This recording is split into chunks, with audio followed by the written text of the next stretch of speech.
Something like this. Hit it. The Roger Report live morning show, weekdays at 9 a.m. Say y'all, I was on Roger's panel a few times and I couldn't take it. The heat. I got out the kitchen. It was hot. I was sweating. I had to get out. He's Roger, and he's right. Check this out.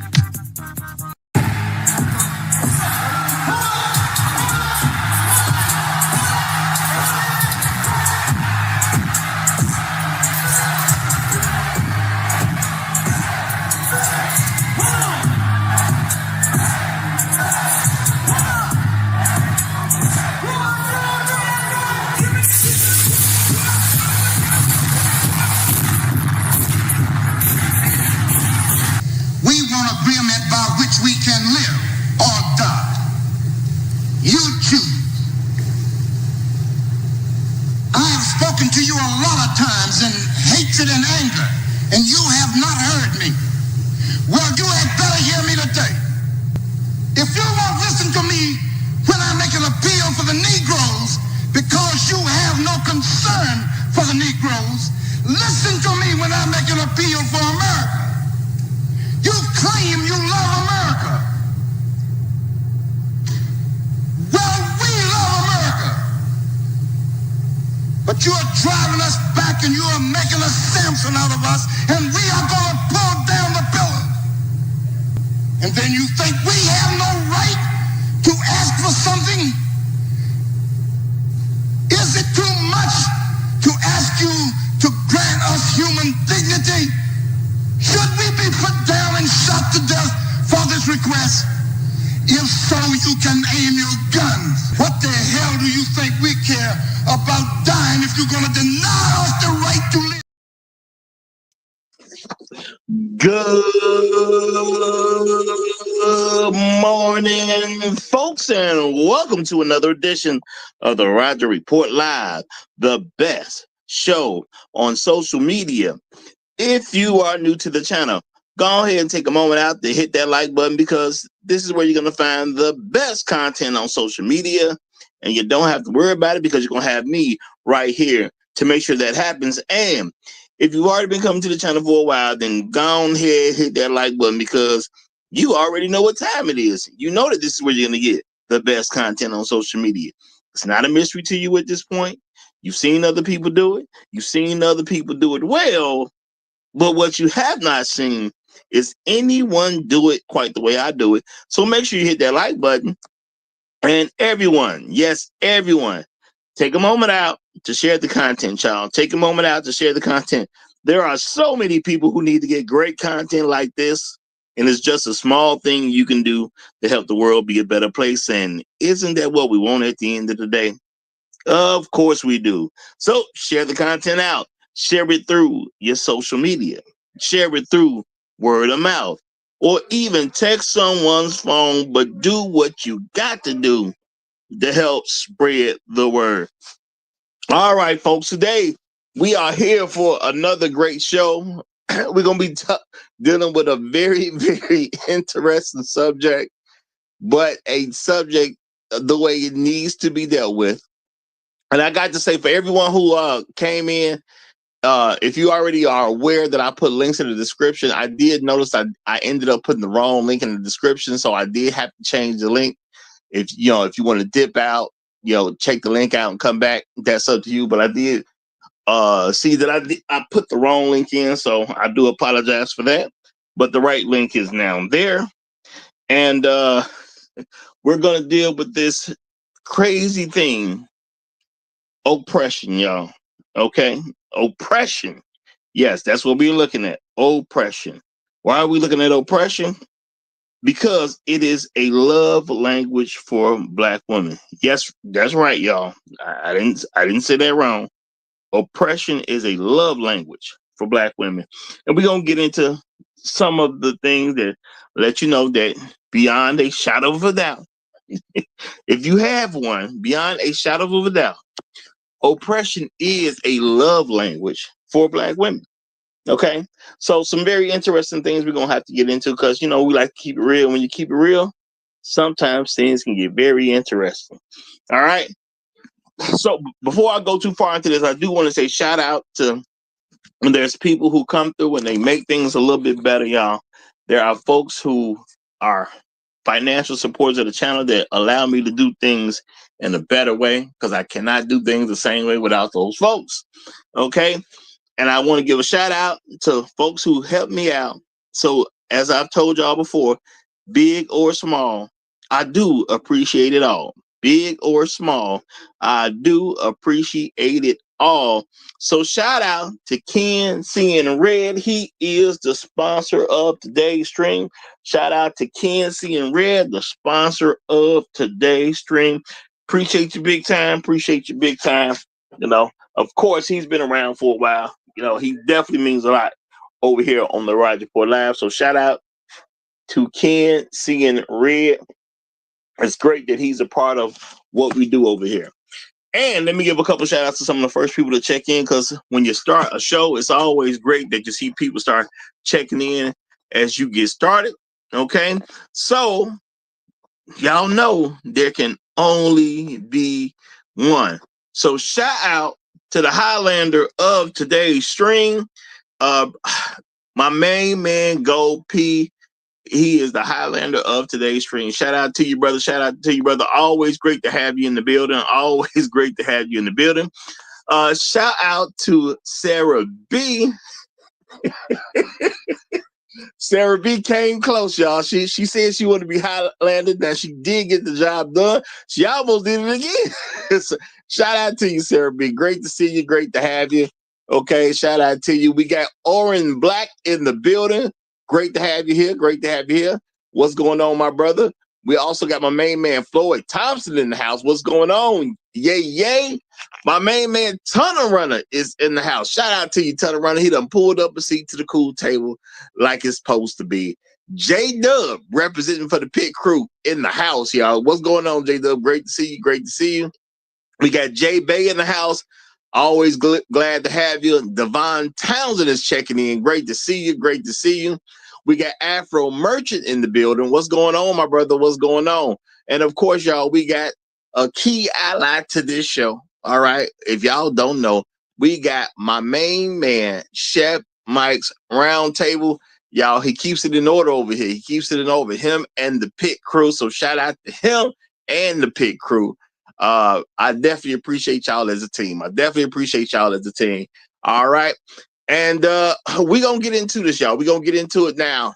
I do understand, you know, the title could be, as people see it, you know, could be interesting to them, might possibly be shocking to them.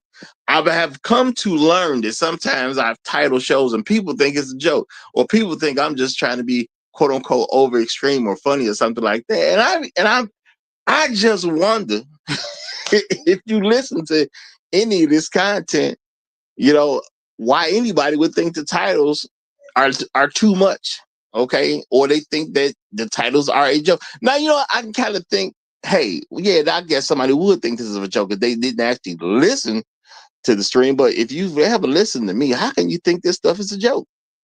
Okay, how can you? I just don't know. All right, but getting into this, y'all, getting into this. All right. Matter of fact, before I go into this, I'm gonna read this, just see what it says, because I don't know what it says, but let's just see what it says. Shout out to Oren Black. He says the love language of Black women is that she has no love language. Dang, that's kind of rough. That's kind of rough. At least God and the Holy Scriptures does not know of any. In fact, it refers to her language as that of serpents. Just saying. Cold way to go, man. Cold way to go. Yo, when you read a comment, y'all, sometimes you just never know what's in it, y'all. And if I pre-read it, I wouldn't say that I didn't read it. I saw something. It said love language, and I said, hey, let me just read and see what happened. It is what it is. Shout out to Oren, though. Shout out to Oren. Oren, he woke up in his own personal winter. He got cold. He woke up in his own personal winter. It was cold, brother. It was cold. But y'all, let's get into it, though. And let's be for real. Okay. Now, in the link, there's a description. Okay. something that happens, every once in a while. I'm not gonna say it happens all the time. It happens every once in a while, but it's the extreme case. And I do want to acknowledge that this is an extreme case. There's a guy who is suspected of killing his on and off girlfriend that he did end up marrying. So now she became his wife. And now they suspect that he killed his wife. But see, the woman is black in this couple and the man is white. Now, I didn't go through the story to see what really happened or anything like that, y'all. This is just random couple, okay? Does it make a difference to me personally whether he killed his wife or not? I mean, not from a general context, it doesn't. But see, the thing is, this is the thing, okay? If you pay attention to black women who get online and express different goals, decisions, life choices, desires, and things like that, there is something that's going on in Black America that some people don't truly want to accept. And I don't know why. But now I'm not going to say I don't know why. I can totally understand some of the reasons why. But there's always been something going on since I was a kid that, just didn't know how to quite put my finger on it or whatever, or just didn't know how to say it. But as I grew older, got bigger and things like that, I came to certain realizations, and these realizations could be very uncomfortable for people. Okay. They can be very uncomfortable for people. And that is the realization that, the average black woman is a little off in the head. Just keep it real. She's a little off in the head. Okay. She desires to be with a white man. And I'm not saying she's off in the head simply because she desires to be with a white man. No, you could be perfectly fine if you just simply desire to be with a white man. But see, there is something that makes it different for black women than with like other folks who interracially date. There's a key difference that is expressed amongst black women that you don't really hear other people express. I'm talking about no group of people. You don't hear black men express it. You don't hear a Chinese man express it, Chinese woman. You don't hear it from Hispanic man, Hispanic woman. You never really hear this stuff expressed from any other group. I'm not going to say nobody ever, okay? I ain't never seen it, but I ain't going to say nobody ever. But black women express this very unique thing, as far as I can tell, to being involved in an interracial couple with a white man specifically. Now, this is the thing that may hurt some black men's feeling, is the fact that any white man will do. Okay? Any white man will do. And even in the context of that, when I say white in that statement, you can include any particular person that is a non-black man. Black women prefer anybody other than a black man. Now, black women don't like to admit this because, some of them if black men knew this collectively, how that may affect them, or they're concerned with how that may affect them. And they are concerned that they would treat us, that we as black men would start treating them the way, hey, white men are known for treating them. Now check that out. Yeah, I'm going to say some of them are concerned that if black men knew generally that the way they feel about white men, they are concerned if we found out in mass that we would treat them the way white men are known for treating them. That's a very interesting context right there. The way white men are known for treating them. Okay. Now, there's a young lady who unfortunately lost her life in the clip. Now, I'm not going to act like no young woman has ever lost her life to a black man. It does happen, but that's not really our people. Black men don't really kill their woman. Okay. And when you look at situations, if a black man kills his wife or girlfriend who happens to be black, there's very much some extreme stuff going on. Okay. You know, say for instance, there's, a story I covered, years back, that a black man actually did kill, a black woman. But when I looked into the story, the woman was trying to ruin a man's career. Not only was she trying to ruin the man's career, she was already keeping his kids away from him. So the man had daughters with her, and she was trying to control him based on the daughters. Now, him snapping off like, okay, I can't get anything to work for me because the man tried to use the system. The system was failing him at the time, and the woman just wouldn't act right. And he couldn't see his daughters. Now, if you tell me somebody killed somebody over the fact that their daughters were kidnapped, because his daughters were technically, and the way the laws go, it just made it where his daughters were, well, basically legally kidnapped from him. Okay, the mother would have the children, and he can't see the children until he gets the mother approval, which wasn't really happening. He was in the court system fighting over custody and all, and a whole enchilada, and they just didn't help the man get the job done. So he did what he had to do. Now that I understand. You kidnap my kids, I kill you too. I wouldn't even think twice about it. Okay. To me, it's unfathomable for a person, I'm talking about, I ain't saying I don't recognize that some people won't. What I'm saying is, for me, to understand the feeling of a person who won't kill for their kid, yeah, I can't truly understand. I mean, I can, I can understand certain things about you or whatever, but I would never just accept that. Of course, them the first people I would kill somebody over. I don't want to kill anybody ever, but if I got to kill somebody, why wouldn't I do it to somebody who's keeping my children away from me? Yeah, you kidnap my kids. I think that's my job now, to come take you out of here, okay? But that's just the way I think. Not saying I'm not promoting violence if any can. I would definitely always try to make sure my children are protected, so something like that would never happen. And because I don't want to just go do that to anybody. Okay. But yeah, I'm saying there's been some extreme cases where, black men will end up killing a black woman that he's actually in a relationship. But every time I look into a story, it's like stuff extreme going on. Okay. The man's trying stuff, can't get no help, whatever the case is. So it does actually happen. And I know for the average black man, black men ain't killing no. With the last people we kill, just about is going to be our woman. But white men are known for this. White men are known for killing their women. Okay, I'm not saying every white man did it, but I'm just saying realistically that is something white men are known for. Okay, and black women know it.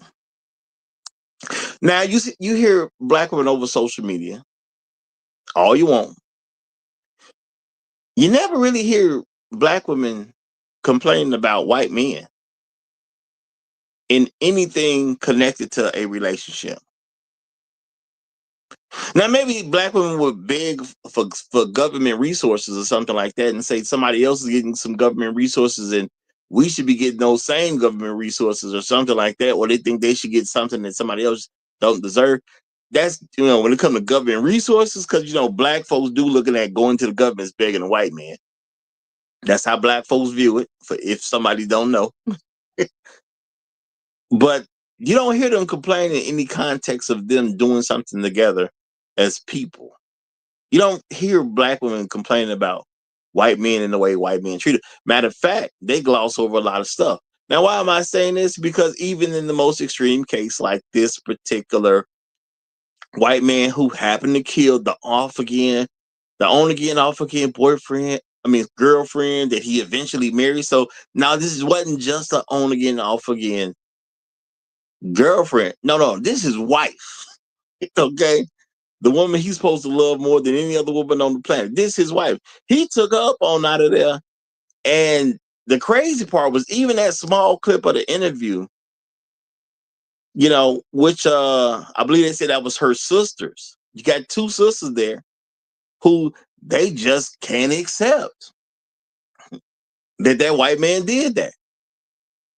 You know, the way he acted, no. That came out of nowhere. Now, I'm not going to say his actions couldn't be hidden from the sisters. But what I'm going to do is just say, how often can a white man be abusive to a black woman that she's in a relationship with, and nobody knows anything? Okay? Nobody knows anything. All right? Okay. Now, hey, it's possible. Maybe he was doing what he was doing in a way. Maybe he was clever about it. Okay. Maybe he was clever. And maybe, especially with black women, they just don't want to see it. Okay. They just don't want to see it. It is what it is. Because I'm not gonna say people don't see nothing. Okay. I'm not gonna say that.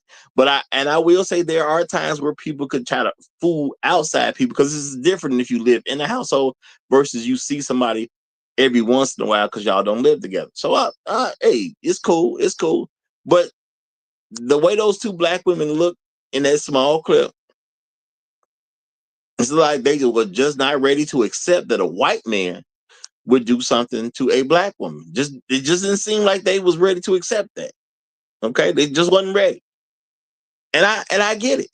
Now, black women accept narratives about black men killing black women when there's no way to even understand its truth.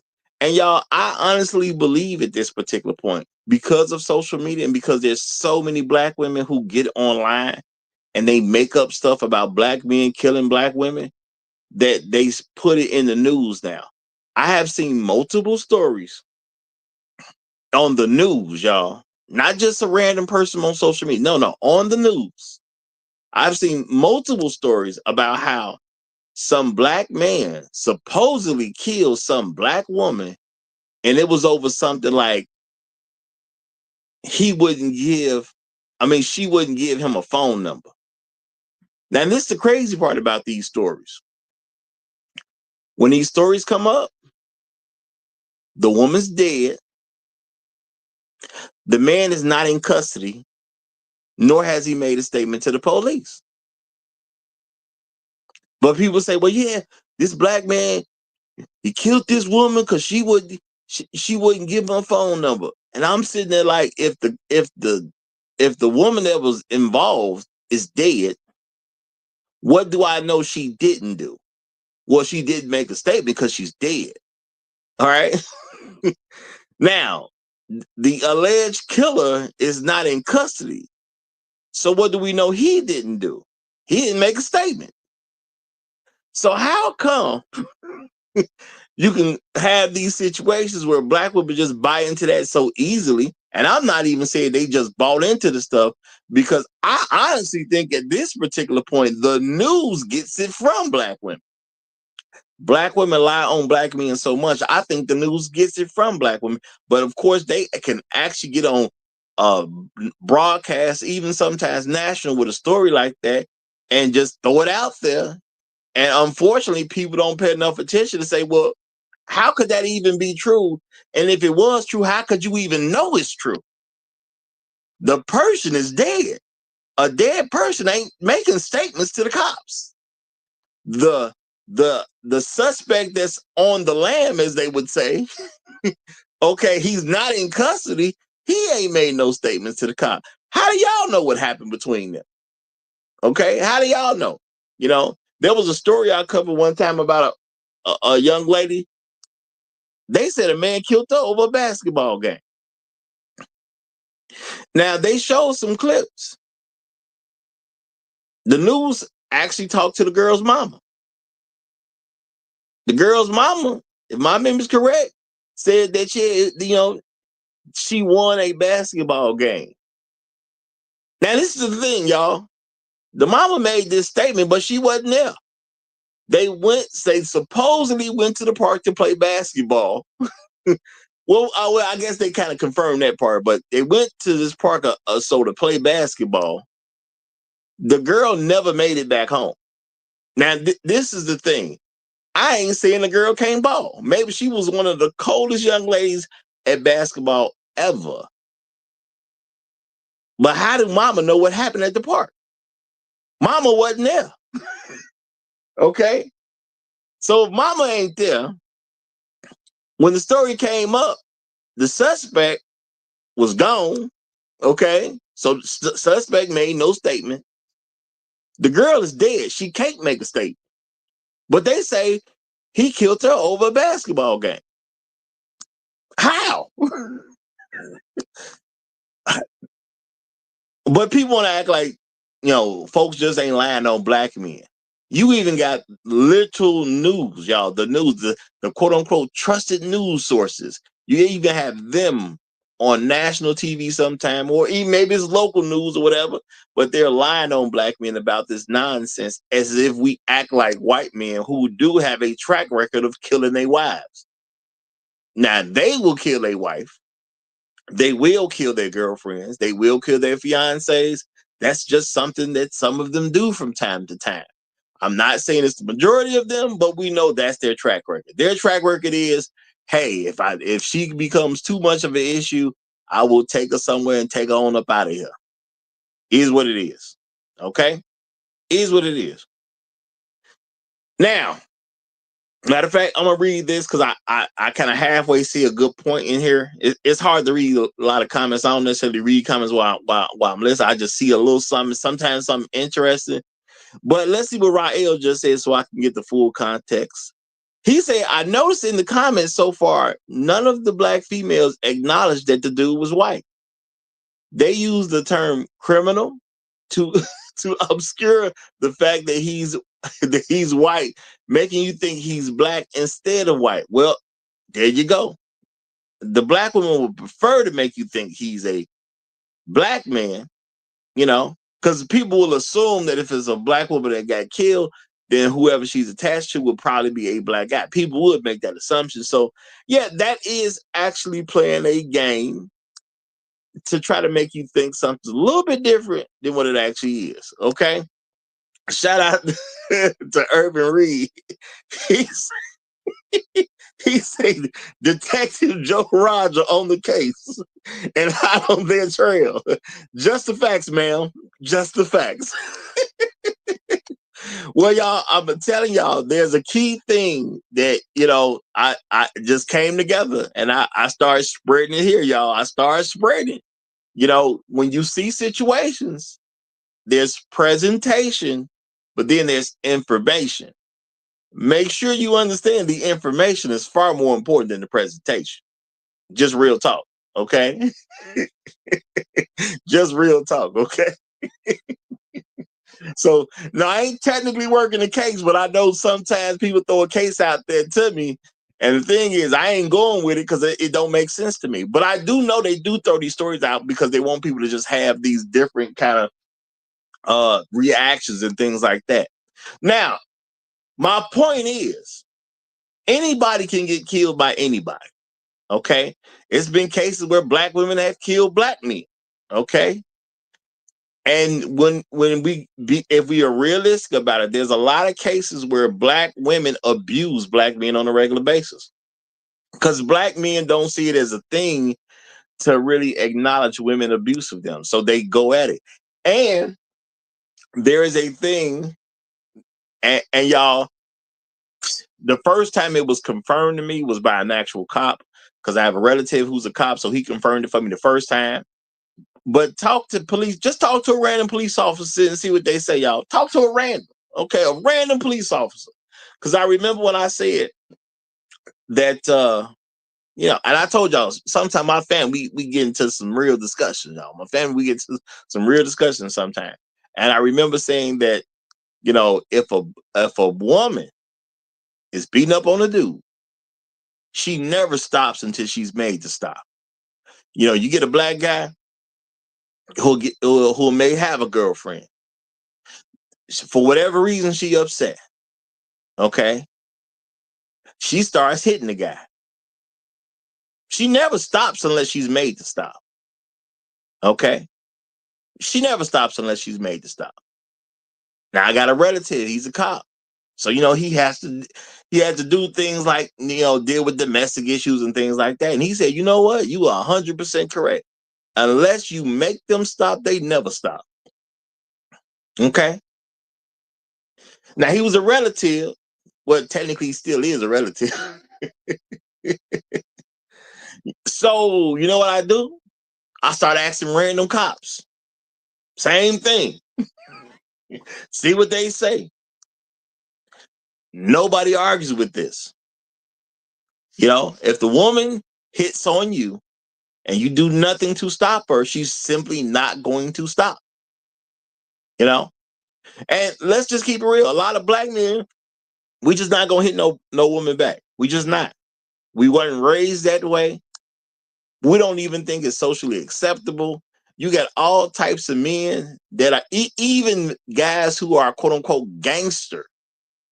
They will get into it with men. They'll fight men. Heck, they'll even shoot somebody. Even the majority of them does not believe you're supposed to hit a woman, and they just ain't gonna do it.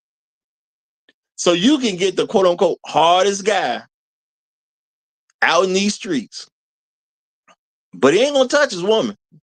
That happens. It's crazy how the mind can work. And I will say, the average black man, I'm not gonna say the average black man is scared of another black man, because I told you get you a dude is about short dude, 5'3". Okay, he will sit there and argue with a 6'2" guy, and if it come to blows, it just come to blows. But either one of them would be scared of a 4'11" black woman. Okay, guy 5'3", that's enough of a size advantage or whatever. You don't expect no 4'11" woman to whoop even no 5'3" guy. You definitely don't expect no 4'11" woman to be able to whoop no 6'2" guy. But she can shut either one of them down. Because that's just not who we are as a people, y'all. As black men, we don't really do this type of stuff. But the point is, these things can happen with anybody. They can happen with anybody. But you don't hear women saying jack squat about white men being negative toward them. And this is the thing, y'all. As a black man, if you do it, they got a problem with it. Okay? If you do it, they got a problem with it. If a white man does it, somehow it's not a problem. Okay? Not only is it not a problem, if white men do it to black women, they will blame us for it. Okay? There's a whole thing out there. Okay? This whole thing where women would say, well, there's male privilege that goes on. Okay? There's male privilege that goes on. All right? Women recognize certain things and they say, hey, that's a privilege. That's a male privilege. And I have literally addressed black women about quote unquote male privilege. And I'll throw it out there. Well, black men don't get no male privilege. Whatever your perception of male privilege is, black men don't get it. So what about that? And they will look at me with this crazy look like, what the heck is you talking about? Or they'll always try to brush it off. And, y'all say, men have privilege. Okay. What kind of privilege we got? For example, somebody said, well, y'all get to walk around and you ain't got to worry about, if you out by yourself, you don't have to worry about being attacked. I say, so you mean to tell me a black man could go out in any random city you want to pick, and we as black men don't have to worry about being attacked? If that's what you're saying, is that what you're saying? Because point out the time in history where black men don't have to worry about being attacked. Now, when it comes down to the facts, if something were to happen to a person who happens to be outside late, because you have women talking about, we not necessarily safe when we out in the streets. You want to be out in the streets at 2, 3, 4 in the morning, but you're not necessarily safe. But you telling me the black man that's out in the street at 2, 3 in the morning is safer than you? And I'm like, well, if somebody gets shot between the black man and the black woman, who is it probably gonna be? It's gonna be the dude. So what you talking about? Okay, you're not shot. Somebody just simply hits you. You're assaulted. Who is more likely to get assaulted between a black man and a black woman? Oh, it's gonna be the black man. Okay, cool. All right. So it'll be us that get shot first. It'll be us that get assaulted first. Who's more likely to get robbed between the black man and the black woman? The black man. Okay, so we get shot first, we get hit first, we get robbed first. Okay, all right. I got you. I don't understand what the privilege is yet. I don't get that. Okay. Now, of course, a lot of women will throw the thing out about sexual assault because they want to quote unquote win a conversation. It's not that they are looking at anything in a serious manner. They want to win a conversation. Well, black women get sexually assaulted more than men. I say no. Truth be told, if we look at sexual assault numbers, black men get sexually assaulted more than black women. And they look at you crazy. But you say, no, think about it. Sexual assault happens in prisons all the time. And the sexual assault that happens in prisons, now this specific group of men that happen to be in prison is more than what black women is more than what black women got to do as a collective in the country. Black women in our country do not get sexually assaulted like a small group of black men do just in prison. That's a higher situation in prison. So no, we get sexually assaulted more than they do. So we get robbed more than they do. We get sexually assaulted more than they do. We get assaulted more than they do. And we get shot more than they do. And I'll just say, well, okay, so where's this male privilege? Because I don't get it. Okay. Who's more likely to get hired? You got two people qualified for the same job. One happens to be a black man, one happens to be a black woman, or you can say any woman, And yeah, these things, when you compare it to black men, you can say any woman. Who's more likely to get hired? A black man or any woman? Any woman. Who's more likely to get assaulted? A black man or any woman? Black man. Who's more likely to get shot at? Black man or any woman? Black man. Who's more likely to be sexually assaulted? Any woman or black man? Black man. So I don't get anything from a factual standpoint of this black male privilege we're supposed to have, because people say, you're a man, so you automatically get the privilege, but they can't point the privilege out. They cannot point the privilege out. Okay? Crazy work. Now, black women will lean on stuff to say, some of their issues with black men is because they're oppressed. And they'll make these claims that black men are oppressing them. I'm not saying it's true, y'all. I know it ain't true. But they make these claims that black men are oppressing them. And of course, I always ask, well, how are you being oppressed? They can never explain it. Okay? They can never explain it. Now, notice black women have relationships with white men, and you've never heard them talk about oppression. Now, let's keep it real. To oppress somebody, you have to be in a certain position. You have to be able to harm them on a regular basis and have the ability to get away with it. Okay? And have the ability to get away with it. Who can black men oppress in this country? And ain't nobody gonna tell. And ain't nobody gonna do anything. Okay? let's be realistic about this. Let's be realistic about it. All right.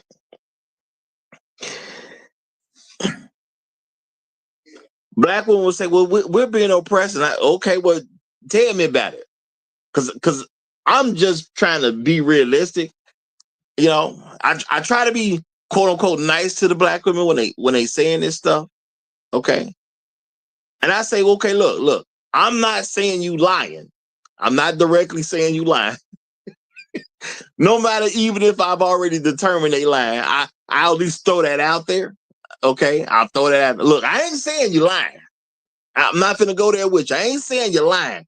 What I'm telling you is I don't understand. Okay, that's all I'm saying. I'm saying I don't understand. But to help me be a better man, so I can be better as a man myself. Now, I can hear what you got to say to me, and I can be a better black man, especially toward black women. I ain't saying you're lying. All I'm asking you is explain it to me so I can understand. Okay? Because, I ain't saying you lying. I'm just saying I don't get it the way you get it. So can you help me get it the way you get it? So I can understand it. Okay? I just want to get it the way you get it. All right? Okay? Okay. That's all I'm saying. Okay? I don't get it the way you get it. All right. Now, there have been some women who've looked at me with this scowl on their face just because I even said something like that to them. I've heard stuff like, where if you don't understand, you just can't understand. Well, I think is, hey, that sounds like a cop out to me. Because I hear the words that came out your mouth. I do hear the words that came out your mouth. But I'm gonna tell you what I gathered from what you stated. You telling me I don't understand because I can't understand. To me, it sounds like you don't know how to explain it because it's not true. That's what I'm hearing. I'm not saying you meant it that way. I'm not saying you meant it that way. I'm just telling you what I'm hearing. Sounds like you're lying. Maybe you're not paying attention to the fact that you're lying, but now because we're having this conversation, you're starting to understand that you are a liar when it comes to this stuff. And because you can't lie your way out of this to me because I'm an intelligent person, you just want to stop the conversation rather than just go and say, no, you know what? I'm lying. You don't want to say you lying, but you can't tell me about this stuff that you claim is happening. Okay. Okay.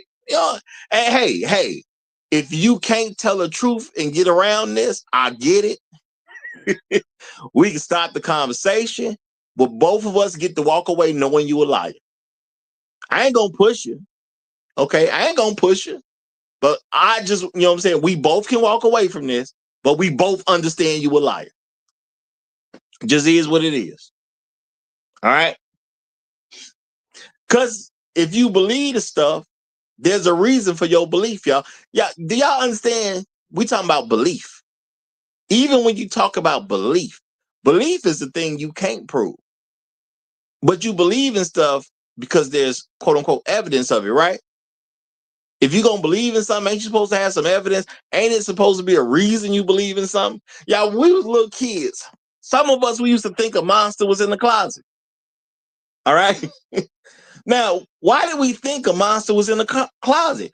Why did you believe that somehow in that closet there was some being that meant terror to you as a small child? How did you believe that? Well, obviously you've heard about monsters before. Somebody may have told you some spooky stories. There's something that led to that belief. But what you don't get to do with me is have an actual conversation with me. Tell me you believe something and you can't tell me why you believe. I'm not saying you got to prove your belief. It's a belief. You can't prove a belief, but you can tell somebody why you have the belief. So if you tell me that you believe black men gonna do something to you, and you can't explain why you think black men gonna do something to you, sound like you're a liar.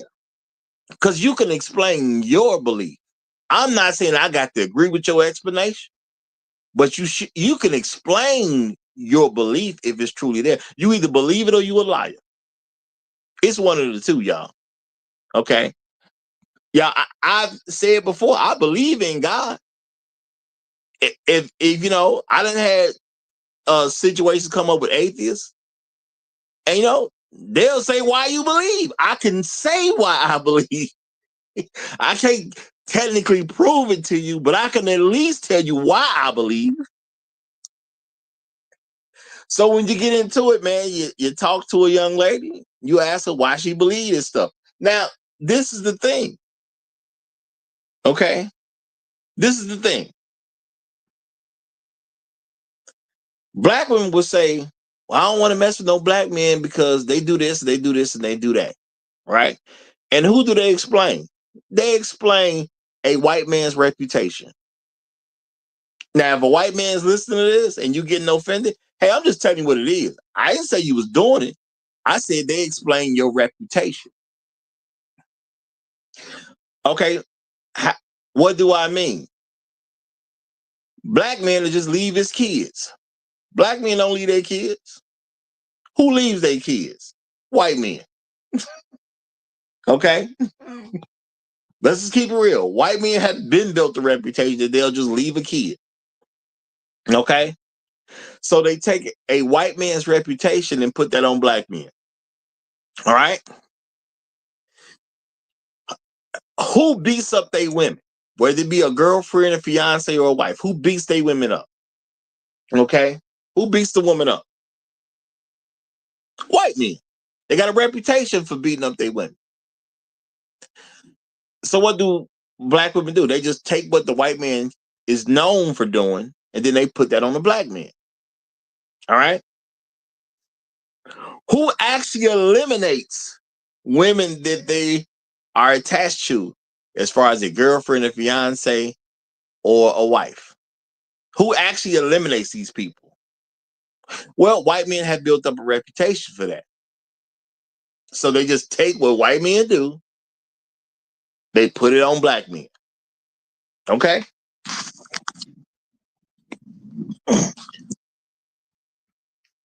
What do black women say about black men? If it's something negative, they just take something white men do that's negative and they just simply put it on black men.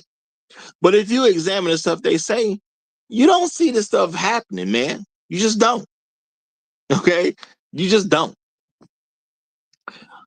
Black men was raised, you know, I mean, let's keep it real. It's a large section of black men that just think the black woman is God. Let's just go and get that out the way. Okay. It's a ton of black men who think the black woman is God. What do you do with a God? You worship a God. That's what you do with a God. Okay. Now, the thing is, black women want to be with white men. Now, from a general standpoint, black women want to be with white men.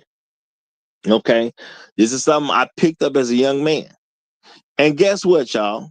And I'm going to say shout out to Mrs. Z for bringing this to the forefront. Because y'all dig this here. Some white women wrote a book about their findings. Okay. Notice how I'm saying this, y'all. White women wrote a book about their findings. I didn't say they wrote a book about their studies.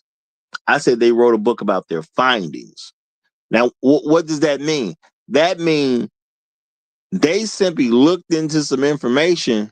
They saw what the information said. The information, you know, was you can say good to them, exciting to them, different to them, unique to them, surprising to them, whatever the emotional thing you want to put. They saw that information, then they wrote a book. What was that information? Well, that information is that women in America prefer white men first. Now, maybe they didn't want to accept that, and I can get it. They're white women. They don't necessarily want to know that every woman in this country is competing for a white man. I'm pretty sure that would make any white woman uncomfortable when they find that information out. I can totally understand that. But again, I didn't say it was about their studies. I said they wrote a book about their findings. So what were the findings? Well, they took people using websites, dating websites, okay, to see who people was talking to, who was shooting a shot at what people from a race perspective. Who's shooting a shot? Okay. And who was responding to people who shot they shot. And they went through the information and found out, hey, white women shooting a shot at white men. They say, hey, this is a little surprising. Hispanic women shoot their shot at white men. Black women shooting their shot at white men. Heck, everybody's shooting their shot at white men. Okay, that's what they found collectively with these different groups of women. They all shooting their shots at white men. All right. Now, if a white man shoot their shot at any group of women, their shot is the most respected. Okay, they think of it like shooting basketball, y'all. When the white man shoot their shot, they got the most all nets. Okay, boom. Let me shoot my shot at her. Cool. Now I could understand how this would shock two white women.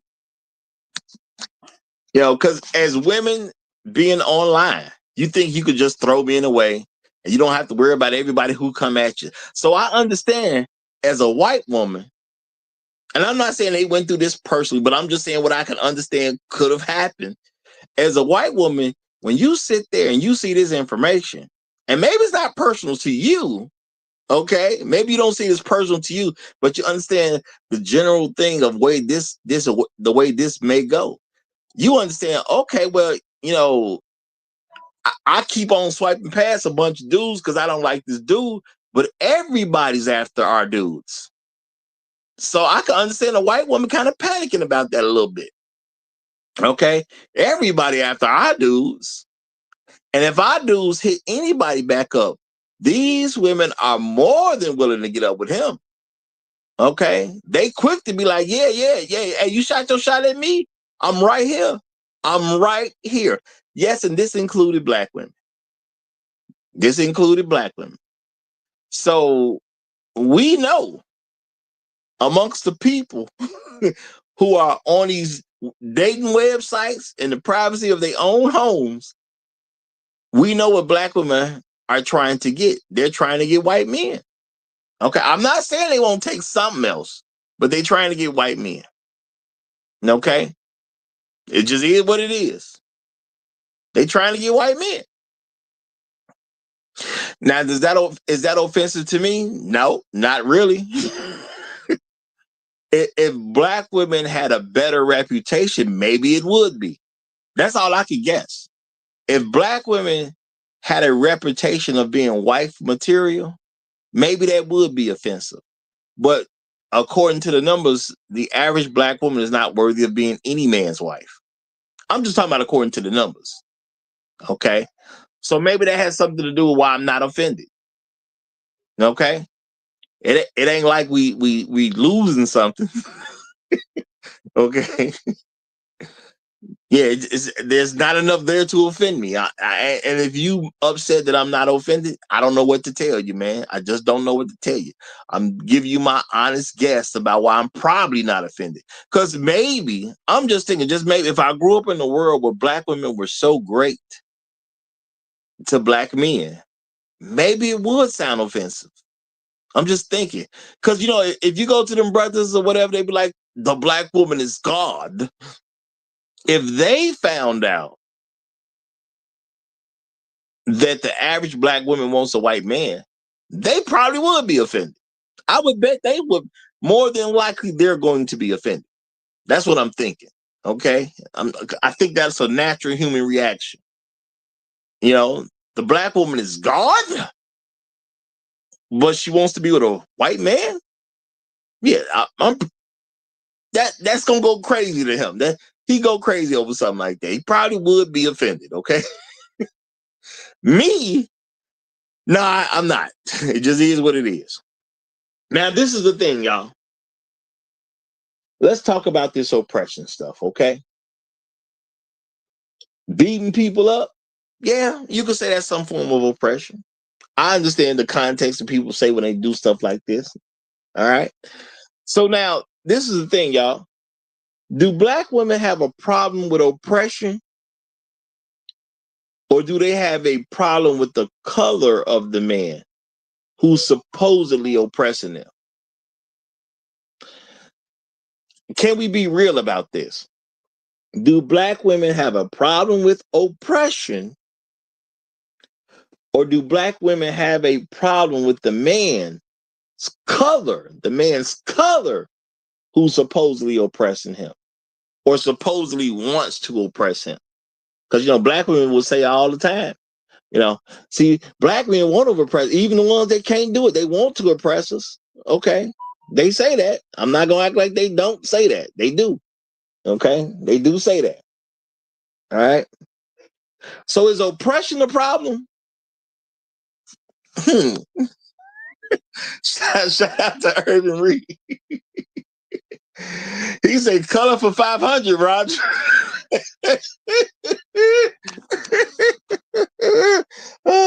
And that definitely could be a category on Jeopardy. Because now, look, y'all. If a black man kills a black woman for some reason, and like I say, normally it's some extreme stuff going on if a black man happens to kill a black woman. You get all type of responses. I'm going to say shout out to Rael to even look at those responses and go through some of the stuff that they were saying, y'all. You don't see outrage like that. You know,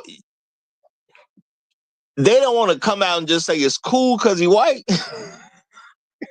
They don't want to come out and say, you know what? Yeah, but he a white man though, so it's we ain't got to worry about it. You know what I'm saying? It's all good. Of course, they don't want to say that. Okay. So the whole thing is, hey, we gonna act like it wasn't even the white man that did it. That's what we gonna act like. It wasn't the white man that did it. Because we can't say that it's cool because the jig will be up. And we can't let the jig be up. That's not gonna work for us. So we gotta do something else. So let's keep it real, y'all. What is the problem? Is the problem oppression? Or is the problem the color of the man who supposedly are doing the oppression? Realistically, which one's the issue? Okay, realistically, which one is the actual issue? Because y'all remember that time I told you about the couple I saw? The white couple. I was at a movie theater downtown Chicago. If y'all live in Chicago, y'all probably can figure out what movie theater this is. Okay. I told y'all I scurried down the stairs because I seen them kind of arguing. And I ain't never, ever seen a white woman, a black woman with a white man have an argument, y'all. I ain't never seen it. So I saw some body language that said, hey, look like they getting into it. Let me go on, get on down this, let me scurry on down this escalator so I can watch them get into it. Because I ain't never seen this before. I ain't never, ever seen this before. So I try to hurry up and get on down there so I can see them get into it. Yell at each other or something. Maybe somebody put their hands on somebody. I don't know. Okay. I was going to see how it's going to play out. And you know what happened? Nothing. That's what happened. Okay. It sure looked like a black woman who's about to get into it with her man. Okay. But they went around that corner or whatever. I scurried on down, man. I scurried on down the escalator so I can go out there and see them do it. Okay. But I got out there to where they was. Nothing. That's what was going on. Nothing. So I guess she recognized what time it is real quick. You know, maybe she said to herself, look, I don't know what's wrong with me. I'm starting to get out of pocket with this white man. I'm out here in public. I know better. This should not be happening. Okay. She checked herself. That's the best guess I can do, y'all. Because I didn't see him check her. So my best guess, she checked herself. You know? So yeah, I hear black women say stuff. But if a white man involved, I don't see where it's a problem for them. I just don't see where the problem is. So is the problem supposed oppression? Because I gotta say suppose when they say black men are oppressing them, okay? Because you know that don't even make sense. Or is it the color of their man that they see with the ability to oppress them? Is it the color or is it the man? Because I'm starting to think, y'all, it might just be the color. Okay, it might be the color. But I got my main man Gold P who done came up, so let me go ahead and give him the mic. Gold P, what's going on, my brother? All right, what's happening, Roger? I got a few things to address. I ain't gonna stay on long, brother, but I got a few things to address, brother. Okay. First thing, man. You know, me and Urban Reed have a gripe with you, brother. You and Urban Reed? Me and Urban Reed, brother. Now, see, that's a little much now. What y'all talking about, man? What y'all talking about? We're addressing your, and for the chat, I don't want to take away from what the subject is, but you know, I come up, you know, I address things off top. Okay. So we'll get back to the subject. Okay. Roger, you know, when we express certain things to you or certain things happen, Roger, you know, we want that same energy you give to people like Sarah B or you know, Floyd Thompson, you know, Chef and all. We want that same love, brother. Yeah, you know, y'all but mentioning some very good people. You mentioning some very good people. Yeah, but you give us, you know, like for example, Roger. You know, yeah, I got the Highlander of the day. You know what you did, Roger? What I do? Know what you did, brother? What did I do? You said, "Oh, that was first." Oh, is that what I did? I tried because you was the Highlander of the day. Yeah, Is that what I did? I'm a play it. This is what you did, Roger. Oh. And then you said, "Okay, I'm gonna be politically correct." To my main man, Gold P, he's the Highlander of the day. Okay, let's move on. All right, Gold P. And then Urban, no, hold on. And then Urban Reed hit you with the Kobe, and you just bypassed it. You know, like you just can't acknowledge things, Roger. You know, why we gotta come up here and address things with you, Roger? You Kobe loving son of a gun. That's all. Okay. Let me do this. Since it's you and you come to me directly, right? Since it's you and you come go to me ahead, directly, Roger. Go ahead, Roger. You Kobe loving son of a gun. Okay. And it's a Friday. Okay. It's a Friday on top. Okay. So let me say this. First of all, I didn't even realize I sighed. I really didn't. You Okay. did, Roger. I'm not saying I didn't. I ain't saying I am definitely not gonna accuse you of lying. I'm definitely not gonna do that. But since it is a Friday, and since you is a Kobe loving son of a gun, what I'm gonna do is I'm gonna say, hey, maybe, just maybe, that was my natural reaction. Because I know Sarah wanted to be Highlander of the day. She finally got one. I thought maybe she was going to get a second one in too. So maybe I saw yours and then maybe I saw hers and I was disappointed for her, especially because it was you that knocked out that position. Maybe that's what it was. Just because it's Friday. I'm going to go with that. Sounds cool to me. Okay. So is that what we doing, Roger? Hey. That's what we doing. Get some form of response. I said I gotta give him something. I said I got to give him something. This You know what, man? son of a I'm about to get on the line with Chef and have a conference meeting about soup removal, bro. Yeah, I'm getting tired of you socking me, Roger. Chef has already said he in a shack waiting to will him. Always socking. Chef said, I'm looking to see if something gonna happen. I'm gonna have a serious conference call with Chef because you keep continually socking me, Roger.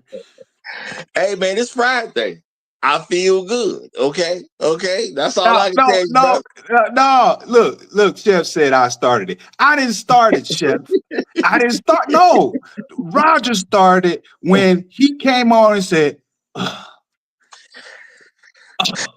go hit the Highlander spot." Okay, I gotta be politically correct. To my main man, Gold P. Okay, he made it. Sarah B, you was the greatest. You almost made it there. I thought you was gonna make it. That's what you did, Roger. That's what you did. Hey man, I ain't gonna say I didn't because it's Friday, man. Why you? It could have been anybody but you. I'm going to move on, Roger. I'm going to move on. I want to address, because you did speak about it. I want to address this scurrying thing. Do you have any photos of you scurrying, brother? Any videotape? I want to know what that looked like. I can't say. Well, maybe if I go back to where it happened, maybe I could get footage, but I would have to figure out what day it happened, though.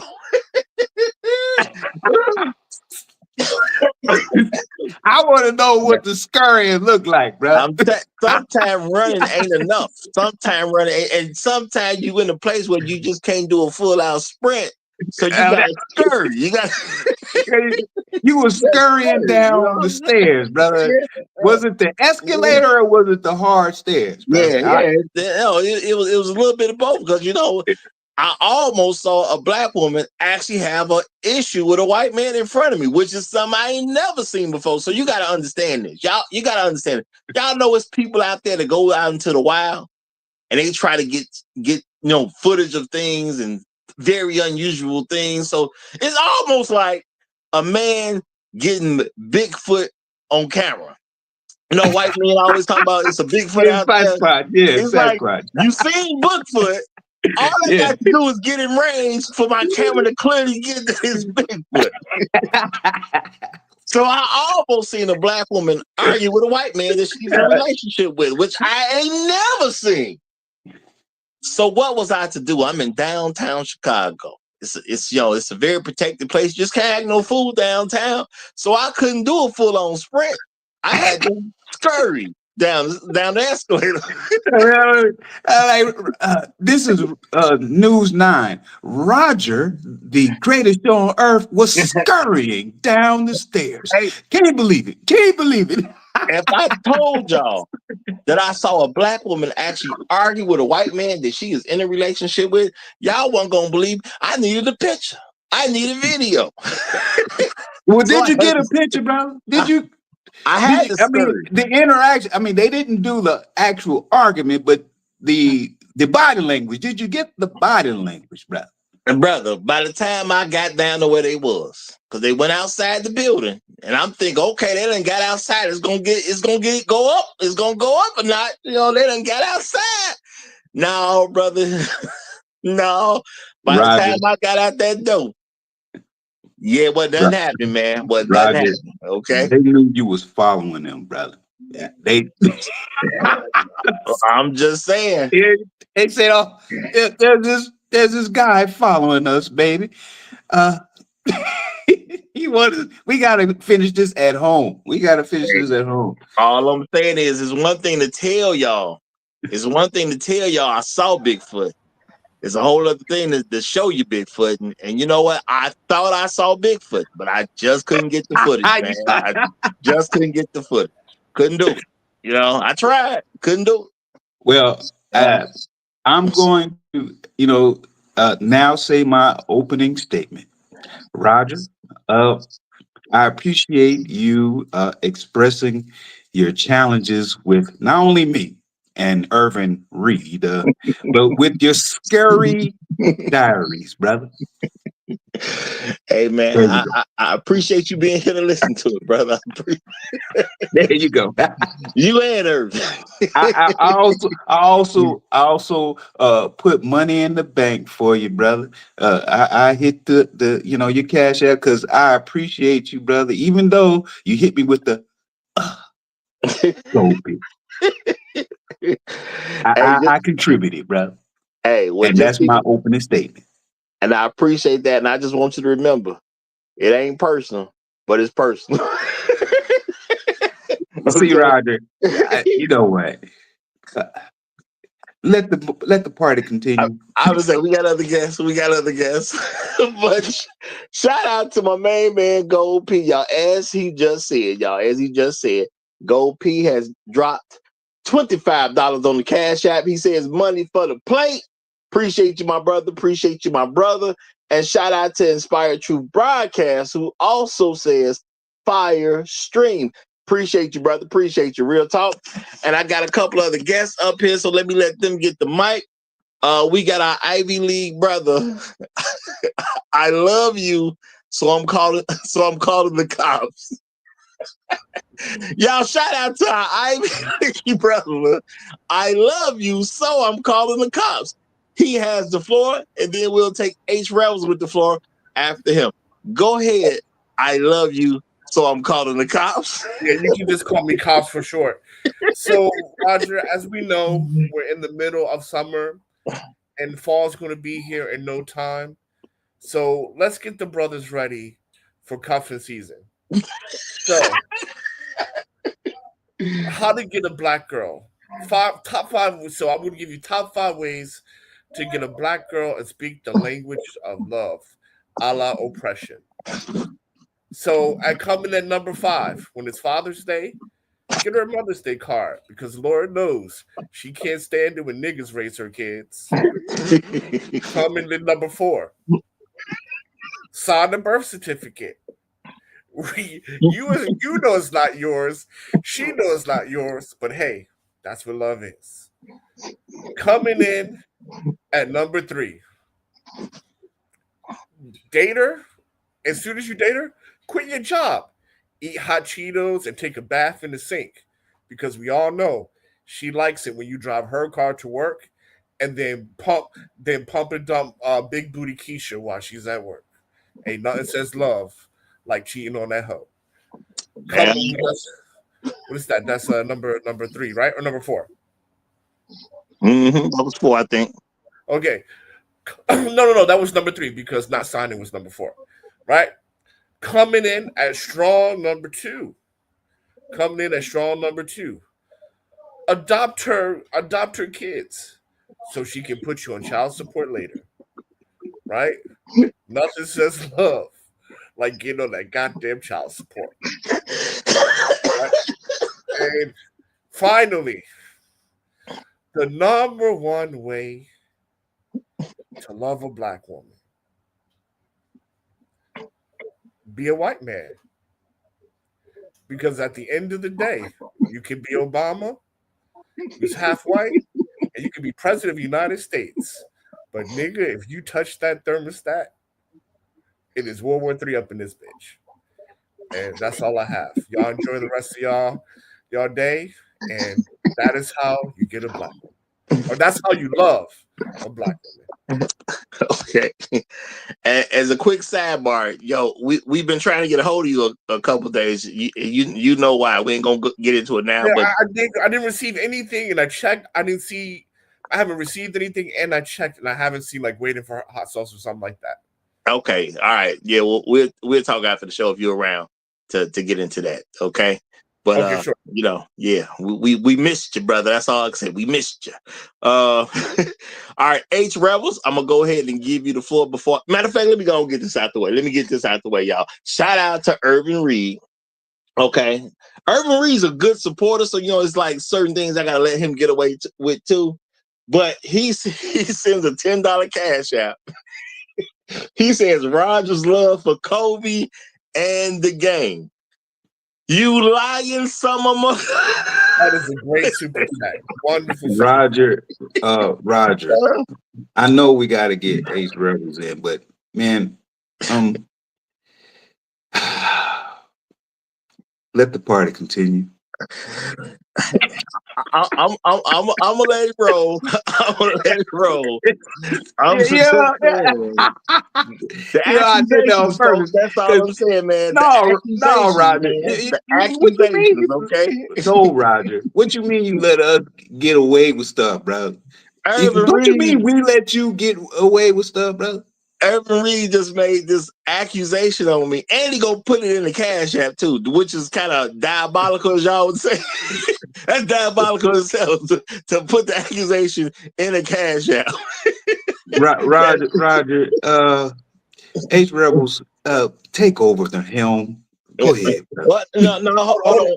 He said one more thing. Go ahead. Go He ahead. says Roger Seeger Kobe fetish and hate. Laugh out loud. Now he done gave me a Kobe fetish. You see what I'm? These be friends. It be your own people to do in sometimes. That's all I'm saying, y'all. It be your own We know people what it is, to Roger. do sometimes. We know what it is, Roger. Roger, sorry, I got another one, a bonus.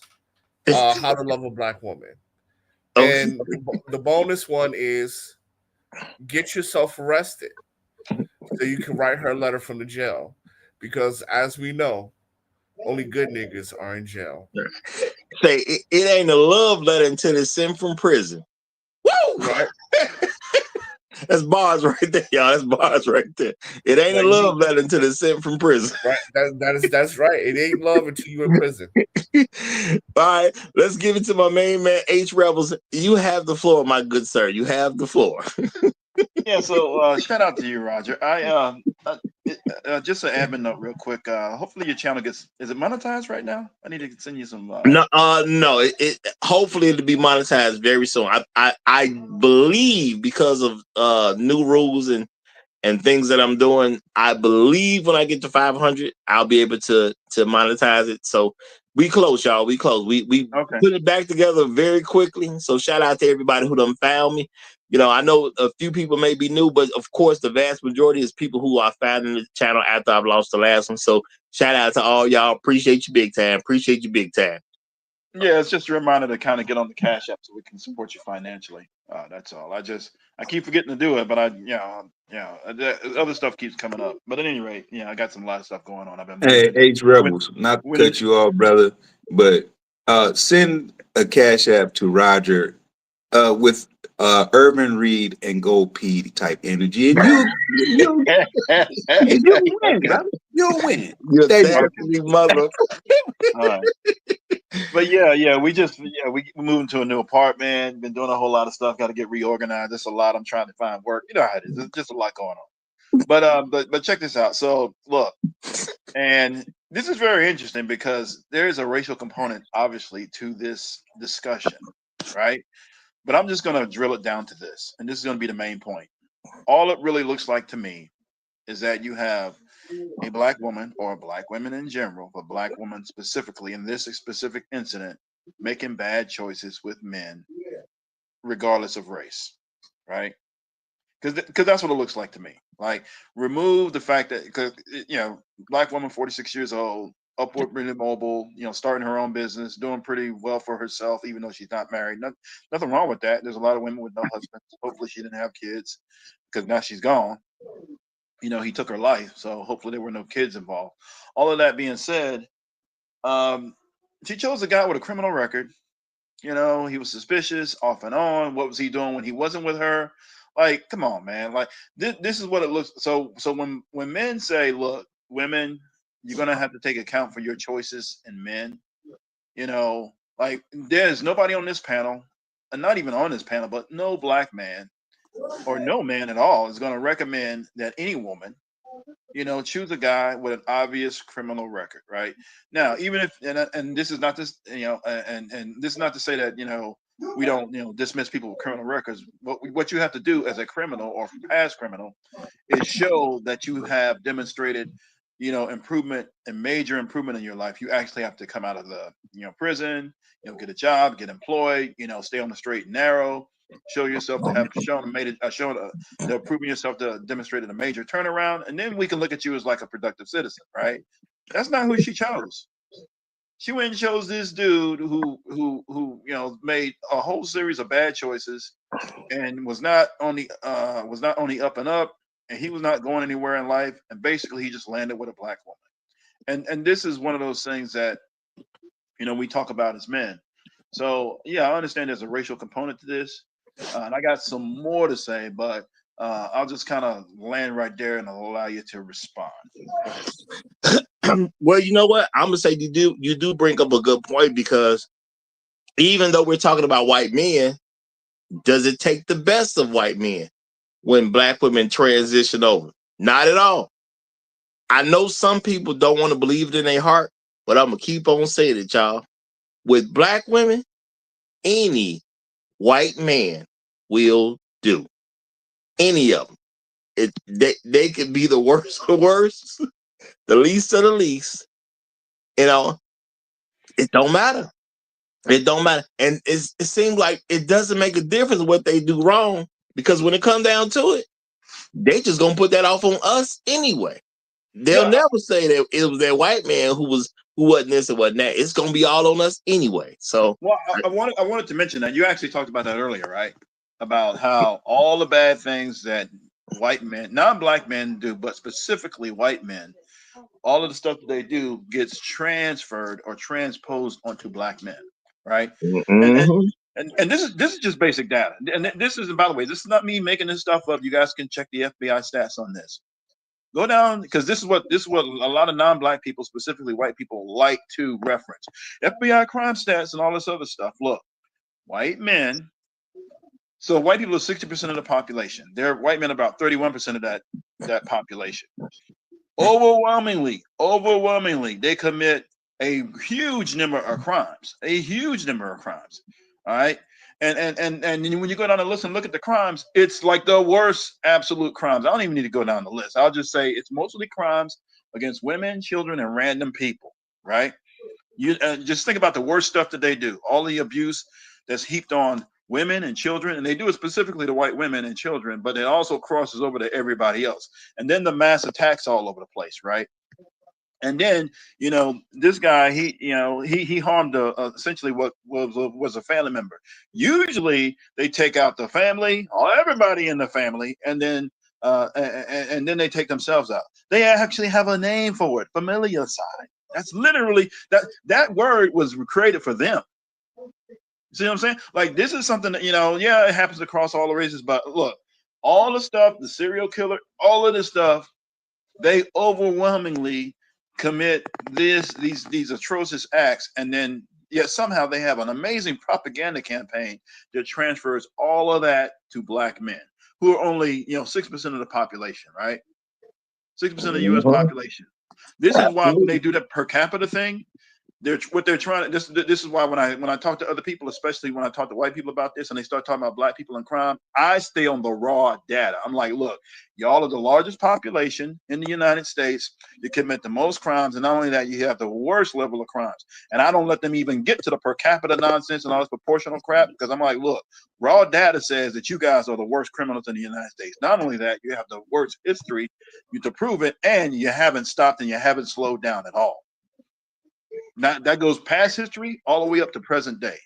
They've always been the worst criminals. So this usually at this point I get kicked off the panel when I'm in the discussion, or that's when they start getting rid of me. And I'll just say this one too. And this is a hard. And by the way, the FBI crime data is only reports arrests, not convictions, not anybody who went to trial. It just reports all the people that get arrested. So now this is an actual conviction. again, white men, 31% of the population, they commit overwhelmingly 70% plus of the crimes against children. They own that. These are convictions. This is not conjecture. This is not me making it up. This is according to their own data from their own agencies that everybody loves to cite all of these stats from as it relates to black men and crime. This is them. They own that. They harm their children more than anybody else. So y'all sitting here talking about how great these dudes are, and this is not me, crapping on them or dumping on them. I'm just giving you the data. As blind black people like to say, facts over the feelings, right? If you are upset by this, then do something about it. Don't look at me because we ain't the problem. What we are doing as black men is don't transpose your nonsense and your degeneracy and criminality onto us. We're not going to sit here and accept that. And I'll go ahead and land right there. Okay, powerful points. But hey, white men are better according to black women. Hey, and I want to say, hey, we don't have an Epstein or a Weinstein and Oprah helping the situation. Just putting it out there. Okay, well, she gonna help. She only gonna help the kind she like. But let's get Champ Call for Life in here. What's going on, Champ? Good to see you, brother. Thank you. Happy Friday. I hope you all having a good Friday and everything else. And I'll go a step further, brothers. You said any white man can do, right? And whenever there is a crime, whenever a white husband or a boyfriend commits a crime against a black woman, a lot of these sisters are quiet like a mouse. There's this biracial girl, mixed race girl, who has been on TikTok that has been, that's been showing her domestic abuse that she's been facing from this white man. Okay, she finally filed a report and everything else. They got a warrant out for his arrest. He moved back to Arkansas. But the way how that guy was just talking down on her, using the N-word, she was sitting up there boo-hooing, crying, why can't you love me? Why can't you, why don't you listen to me? And he's sitting up there berating her, calling her names such as dumb, stupid, tragic mulatto and all that. And I'm looking at some of the comments up there. They're mainly men, black men, telling them to get out of this relationship, file a report and everything else. And all the sisters were like, I didn't know that these white guys were like that to black women and all that. So, I mean, and another thing too, there was another crime that happened a couple of days ago where a black girl, where her ex-white boyfriend killed her and everything else. A lot of these sisters are quiet as a mouse whenever a white man kills a black woman. But when a black man harms a black woman and everything else, they're hooping and hollering. You see all these dusty Negroes over there? You see all them? And they go up there talking about white man needs to protect us. White man does a better job protecting us. But then when an incident like that, they're quiet as a mouse. They don't say a damn thing about it. So, I'm glad H-Rev, you pointed that the data about white men, because it is true. And I mean, and I live in a state where we're basically the capital of child pornography. Everybody's just getting arrested every day. It's mainly white men doing some of this stuff. So I'll land my plane there. All right, y'all. All right. We got my main man, Usual Business, who done came up. We ain't seen him in a while, so I'm gonna go ahead and I'm gonna quickly give him the flow. But I got to say real quick, shout out to Sarah B. Sarah B says with a $5 cash app, she said, y'all killing me today, Tex. Well, Sarah, I think you safe, because the only folks that get because the claim is black women getting killed, left and right out here. I think you're safe over here. You safe over here. Okay. As long as you're over here, you good. You ain't got to worry about nothing happening to you over here at the Roger Report Live. You good. Don't worry about it. We got you. Okay. You good while you're here. Okay. But a lot of killing been going on. But I swear the black man didn't do it. Okay, the black man didn't do it. But we do take the blame for it. We definitely get the blame for it. But let's hear from Usual Business. You got it, my brother. Uh-oh. Usual Business. You still on mute, my brother, if you're talking. There you go.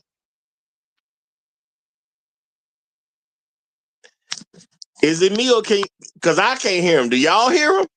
Nah, I don't hear him. He went out. But hey, look. Yeah, he going to get it together. Shout out to the brother. We need to summon the truth. we need to summon the truth so he can tell it like it is.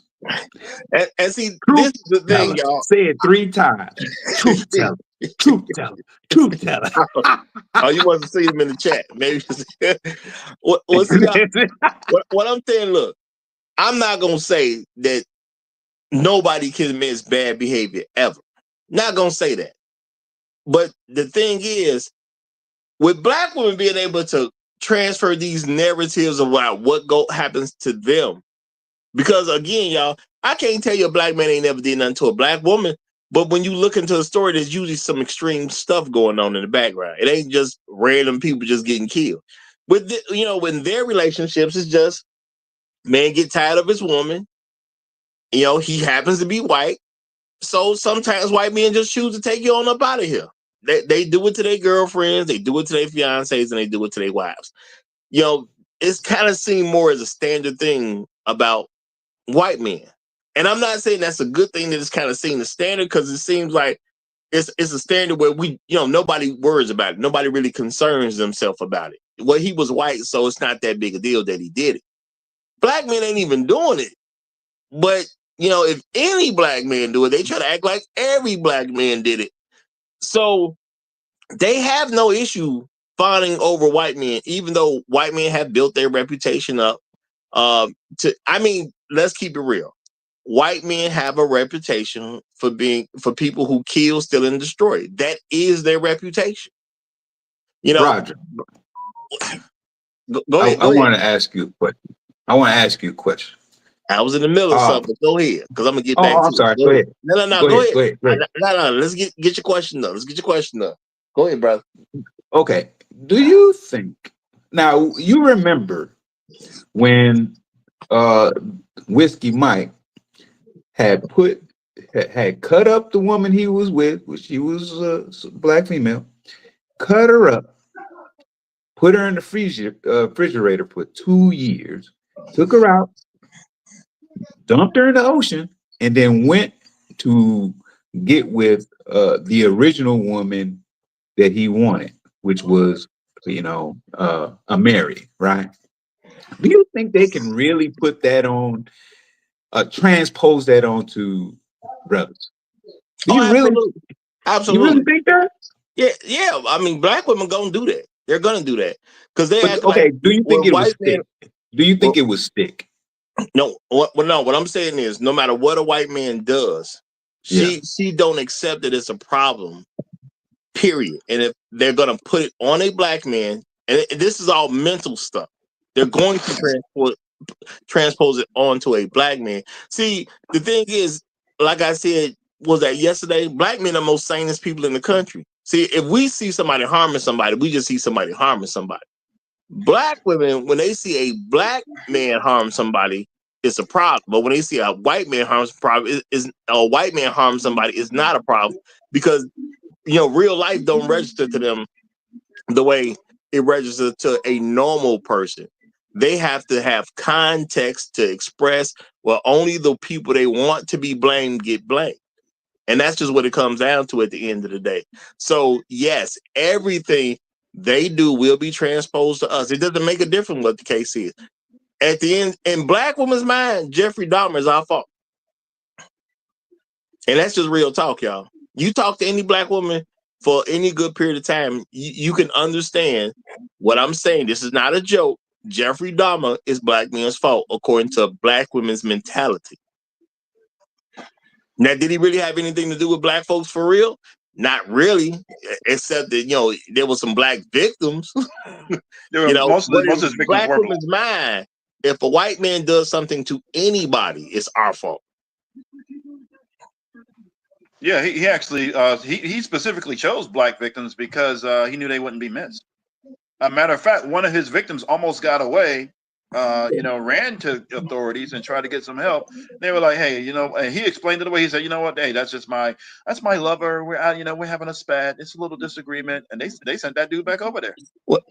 And I'm gonna say this: it's not that black people wouldn't be missed. They know the authorities ain't gonna be really worried about it. That's what the issue is. It's not that they won't be missed, because people have families and things like that. But he understands. He understood the world he lived in. If I get some black folks, ain't nobody gonna really look like that, and I'm not gonna really be made to pay no penalty 9 times out of 10. That's just what it was. You got to catch them, like red-handed for real. For them for it to turn into an issue. So the issue is that even in black women's mind, all crime in America is black men's fault. Every time a white man hits his white woman, somehow that's our fault. That's how it works in black women's mind. Because I want to say they something think, else to this, Roger. Since we're talking about crime, I want to say something else to this real quick. So, and when you investigate the causes of crime and what it generally relates to, this is why when people talk about crime, black people, black men, or black crime in general, they just talk about the symptom of the problem, but not the actual problem. If you ask a simple question, okay, so why is the crime being committed? What's the issue? It basically relates to resource deprivation. And by the way, which is intentional, and then it's poverty related, right? All of that being said, Well, let me say, because see, my thing is, you're going down a road that's a good road, but it's not really technically what the show is about. What I'm trying to bring to light is the fact that the crime don't matter. Okay? Not to black women, it don't matter. They say oppression, but who do they want more than anybody? White men. Who has had the ability, who has been in position, who has had the authority to cause the most oppression in this country? White men, right? Yeah. If you ask black women who that is, they're going to tell you white men all day long. So they mentally can say white men can cause the most oppression, while also mentally holding black men responsible for oppression that we didn't cause. And they want the white man more than black men. Yeah, that's a very unique thing amongst any interracial couple. You know what I'm saying? Black women see white men as the greatest thing, but they also say they cause all this oppression. But who do they blame for the oppression? They blame us for them being oppressed. So is oppression an actual problem to black women? That's what I'm trying to get at. Is it an actual problem? I don't think that it is. No, so Roger, it seems depression is that the issue is that black men are not doing anything about it. That's I believe the issue is black women are attracted to it. Okay, there we go. But let me say this, because I want to let usual business get in, because he ain't said that yet. Unfortunately, his device didn't work the first time. This is what I'm trying to get over to people, y'all. Black women complain about men they sleep with all the time. All right.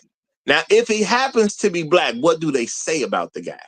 Well, he beat me up. I'm not saying it's actually true. I'm just saying the thing they say about the guy. He beat me up. He abused me. It's however they're going to say the abuse is. It was mental abuse. It was physical abuse. Sometimes they're going to say it's both. Now they making up stuff that don't even make sense. Folks is throwing around a phrase like financially abusing me. By him not giving her enough of his money. She's somehow being financially abused.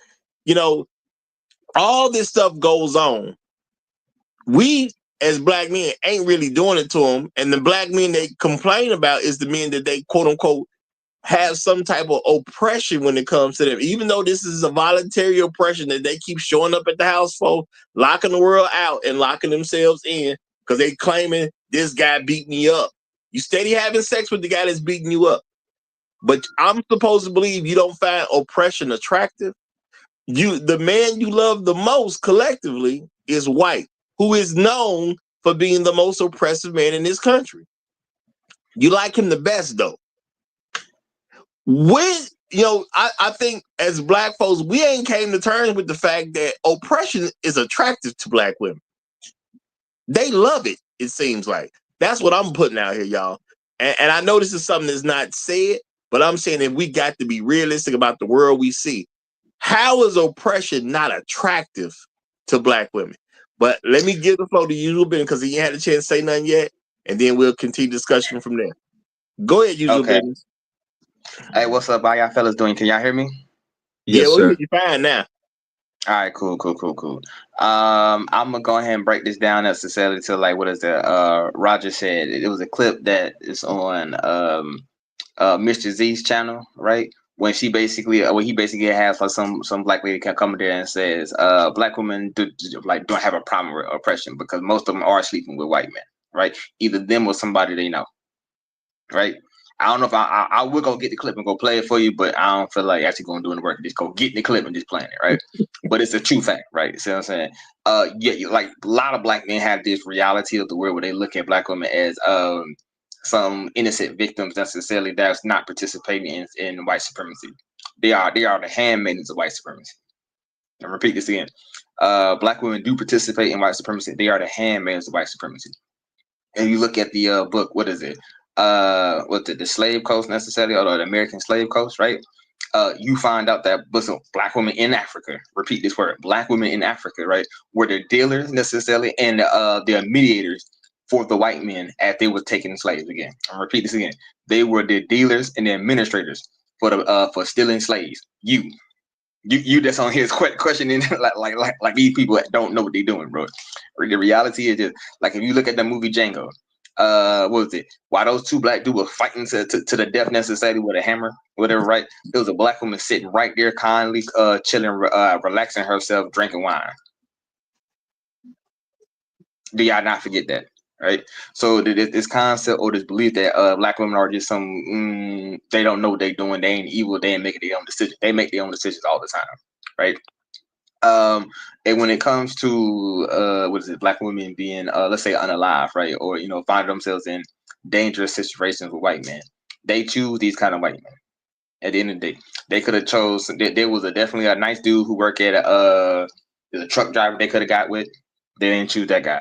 There's a dude who worked for a law firm. They didn't get that, right? There's a dude who worked in the doctor's office or something. They don't choose that, right? It's a reason they choose chaotic necessarily and dangerous people, right? That means that's a dangerous black man necessarily, right? And he's outside selling drugs. He out here thug life in it. And it's the first thing they say, oh, I love me a thug dude, right? They say that all the time, right? Why do they like that? Why do you like people like that? That's a disposable individual, right? The problem is when black women get in a relationship with white dudes, and so they forget that they're also disposable in that relationship. And then sometimes they overplay their hand, and it is what it is. I'm just gonna say that and leave it right now for the time being. I was trying to get her here before Swin Champ left because I was trying to get his email because I was like, I just got my little thing started up popping in Kenya, so I was really trying to get in contact with him. So if you back up here, bro, I don't know if you here or not, man, but if you here, bro, let me know, send me an email or something because I'll be trying to contact him. I'll holler at him and see if I can get permission to get you his email. I contacted him. He just ain't never hit me back yet.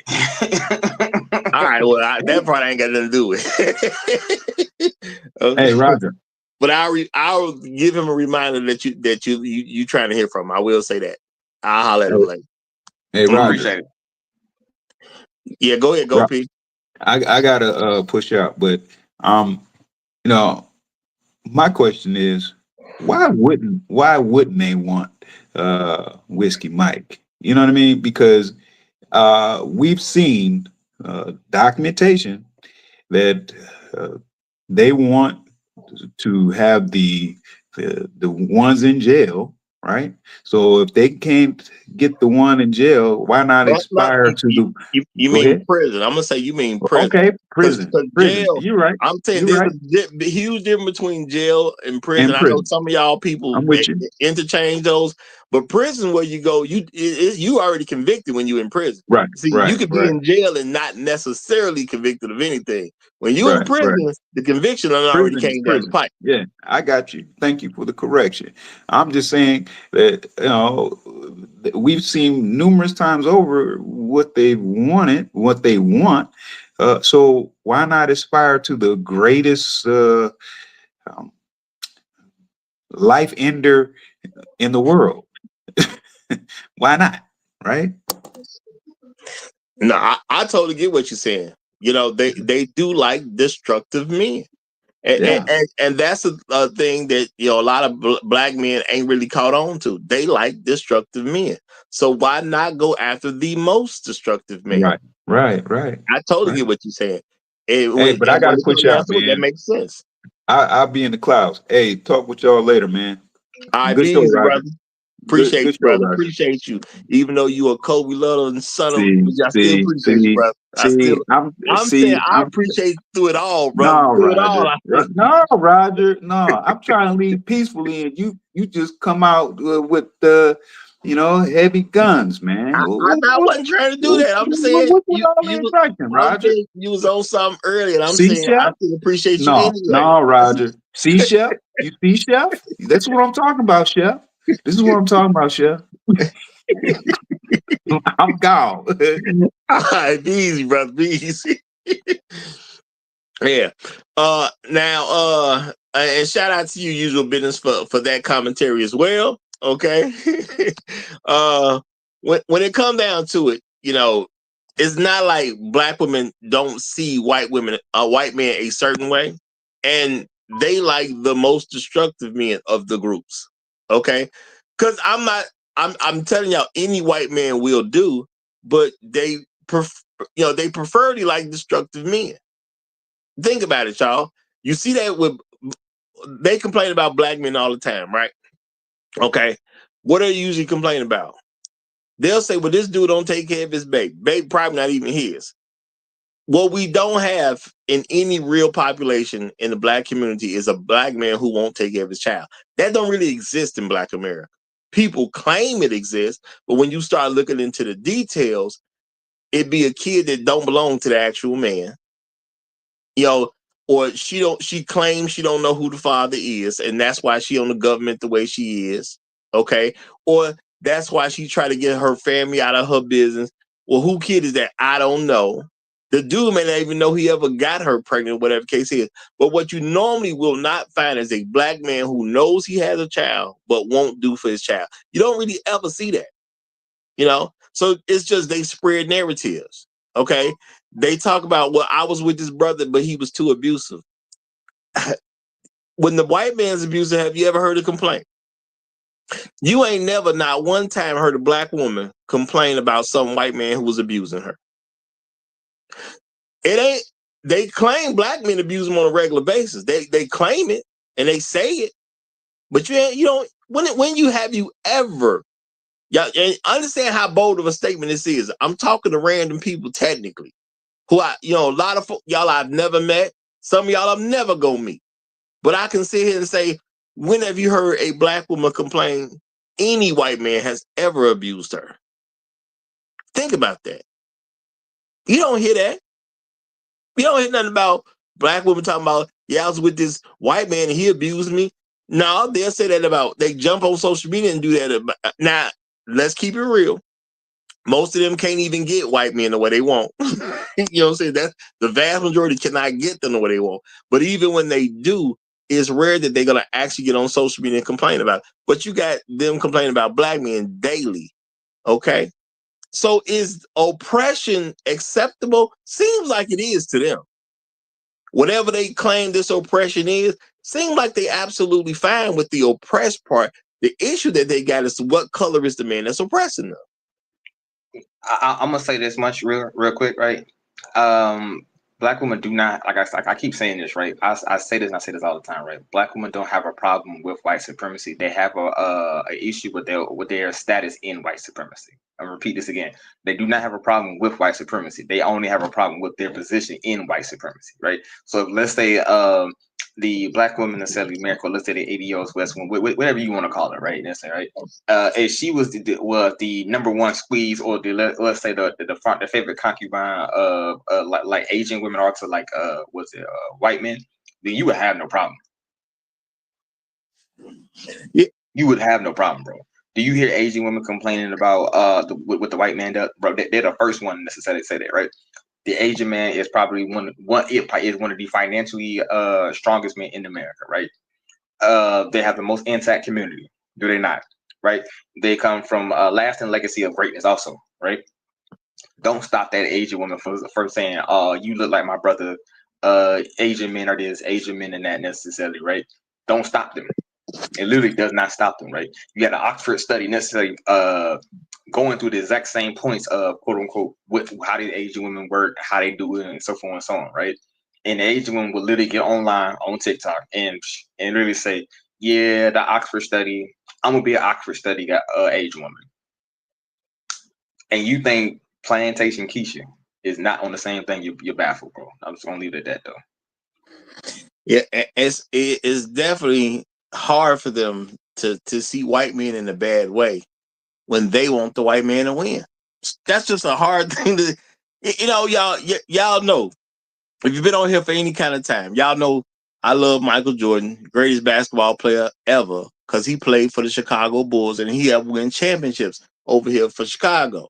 So yeah, I like the guy. He's done a lot for me in my city. I'm good with that. Why would I be complaining about Michael Jordan? 6 rings, y'all. There's nothing for me to complain about. I'm on board. It's that simple at the end of the day. I'm on board because he helped my city win. Now, I'm saying that in the same context that you got black women who want to be on team white supremacy. So why would they complain about what white men are doing? It doesn't make sense at the end of the day to complain about what white men are doing. They like what white men are doing.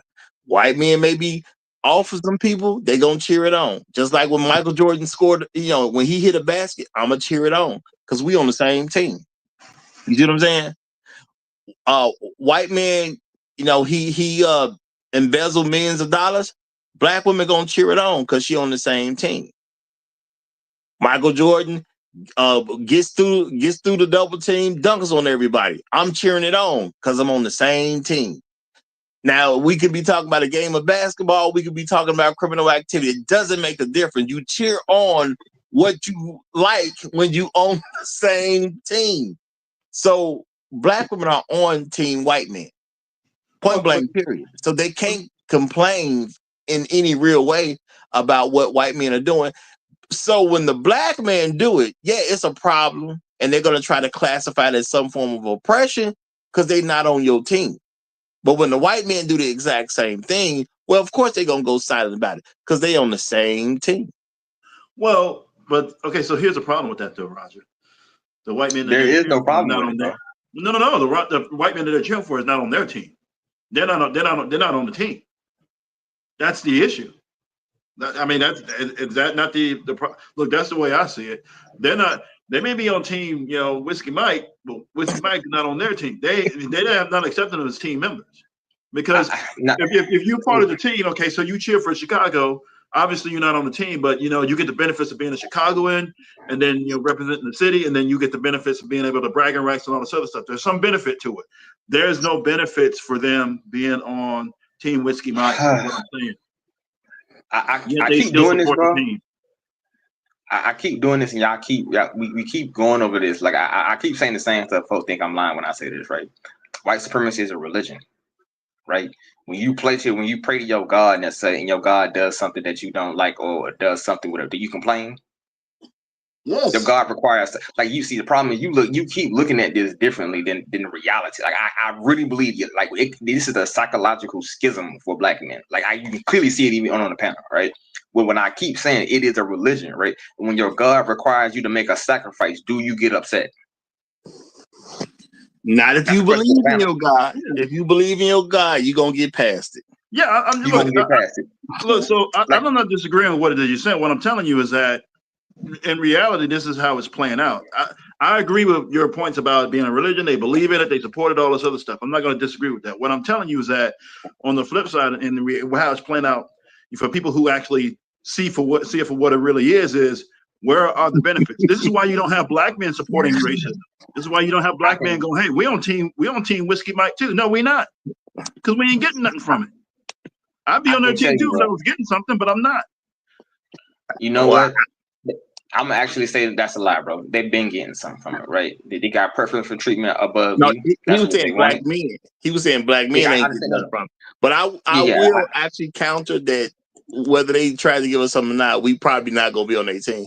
Because from the collective character of black men versus the collective character of white men, we ain't gonna never get along like that. Yeah. So we still probably wouldn't be on the same team. My whole point is I being know. on the team, you got to get some benefits. So They do get benefits. All right, go ahead and explain the They do benefits. get benefits. Like I mean, the benefits is first off, hey, I ain't got. First off, you got to understand this is religion, right? So religion. So who's the devil in your religion? The black man. It's by default, right? So it's about so if I save you from your quote unquote your black man, which is what they literally keep saying it. Oh, and it's like you need to come get us from these black men, right? You see what I'm saying? Like you need to take us from the bondage of Egypt. And you are Moses. Right, so when they get to this, have the ability to call the police on a black man and put him in jail without any jurisdiction or actually any evidence, that's them benefiting. When they was able to get a job, preferential in the job market, that was them benefiting. When they were set to say, all right, cool, we can go take this black man for all he's worth, that was them benefiting, bro. When they necessarily was able to what is it, take your child from you and whatever reason. And they benefit, right? And the court backed that decision, right? They benefited, right? I can literally go down the line and say, not only, and this like, let me finish, right? But you're talking about what the women benefit. He was talking about what men were benefiting. Well, men was benefiting. Yeah, we're not gonna disagree that I women was saying were for the fact that it benefiting. was women. Now, with men, but black men do not worship at the altar of white supremacy. So why would you expect the God that you do not pray to honor you or give you preferential treatment? What I'm saying is maybe you misheard him, but y'all actually agree. That's what I'm saying. Yeah, y'all actually agree.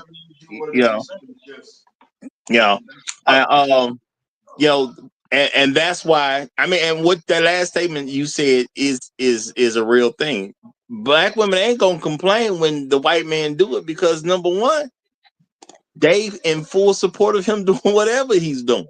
So the thing is, yeah, a black woman may have got slapped upside the head by a white man, but I can't really trip because it must have been her fault. That's just the mentality. It must have been her fault. So me complaining about it doesn't make sense. Now, if the black man go upside some black woman's head, well, he's beneath her, so automatically he must be wrong.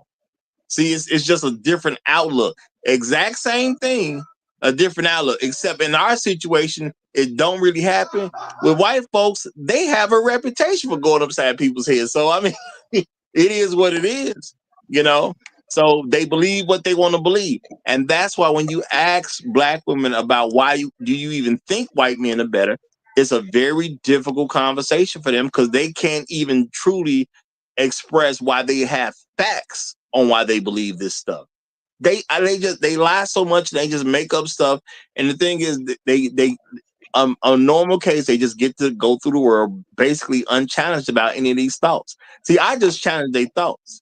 And so far, 0% of them have been able to make any response that makes sense at all. Okay, if they had to write their response down, it wouldn't be legible. Okay, it'd be like that, or just you just see phrases, no sentences, nothing directing anything. It'd just be mess on the paper. It would just be mess on the paper. They can't explain any of this stuff themselves. They can't even tell you why they believe the stuff they believe. So the thing is, they lie so much, but they not really ever called out for because people are just used to them lying. That's what I'm gonna say. People are just so used to them lying that we never challenge their lies. So they comfortably don't have to explain anything, which is why they gonna keep up the nonsense they gonna keep up. But this is the stuff that black men need to actually understand of what's going on. So don't ever worry about no black woman talking about she's being oppressed. She seeks out the oppressor. Okay, when you go to a man's house who quote unquote abuses you, and you lock yourself in there, and you lock that door, meaning you're locking the world out. You can't tell me that's oppression because you're volunteering for an activity. I don't personally believe volunteering for an activity is oppression. I can understand if you're in a situation where you can't get around it, or it's extremely difficult to get around it. Like a slave showing up for work, that's a difficult situation to get around because you got to actually leave a whole part of the country where slavery is not legal. Well, you got to leave the part of the country where slavery is legal to get to the part of the country where slavery is not legal. That's a task. Simply not going to some guy's house in a free society is not that much of a task. It's really not a task at all. I'm just saying. So, Roger, I don't want to belabor this too much. He did a good job of actually explaining the benefits that they get from being on Team Whiskey Mike. Here's the problem, is that those benefits are openly, they're detrimental, right? Yeah, you get something, but in order to, it's basically like, you're getting this benefit, but now you're also taking 3 or 4 steps backwards overall in receipt of those said benefits. That's the issue and problem. And that's what they're complaining about. Look, I don't have any problem if that's what they really want to do, and they want to be on that team, and they want to get those benefits, the jobs, and all this other stuff, and everything else that they swear that they're getting from somebody else. Okay, that's fine. Now, when it ruins you, or all of that stops, or you don't get what you really want to get out of it, your complaint is not to black men. Your complaint is to the team that's giving you those, it's a group of men that's giving you those benefits. That's the issue. You're saying where the complaint should go to, but the complaint ain't going to them. It's coming to black men.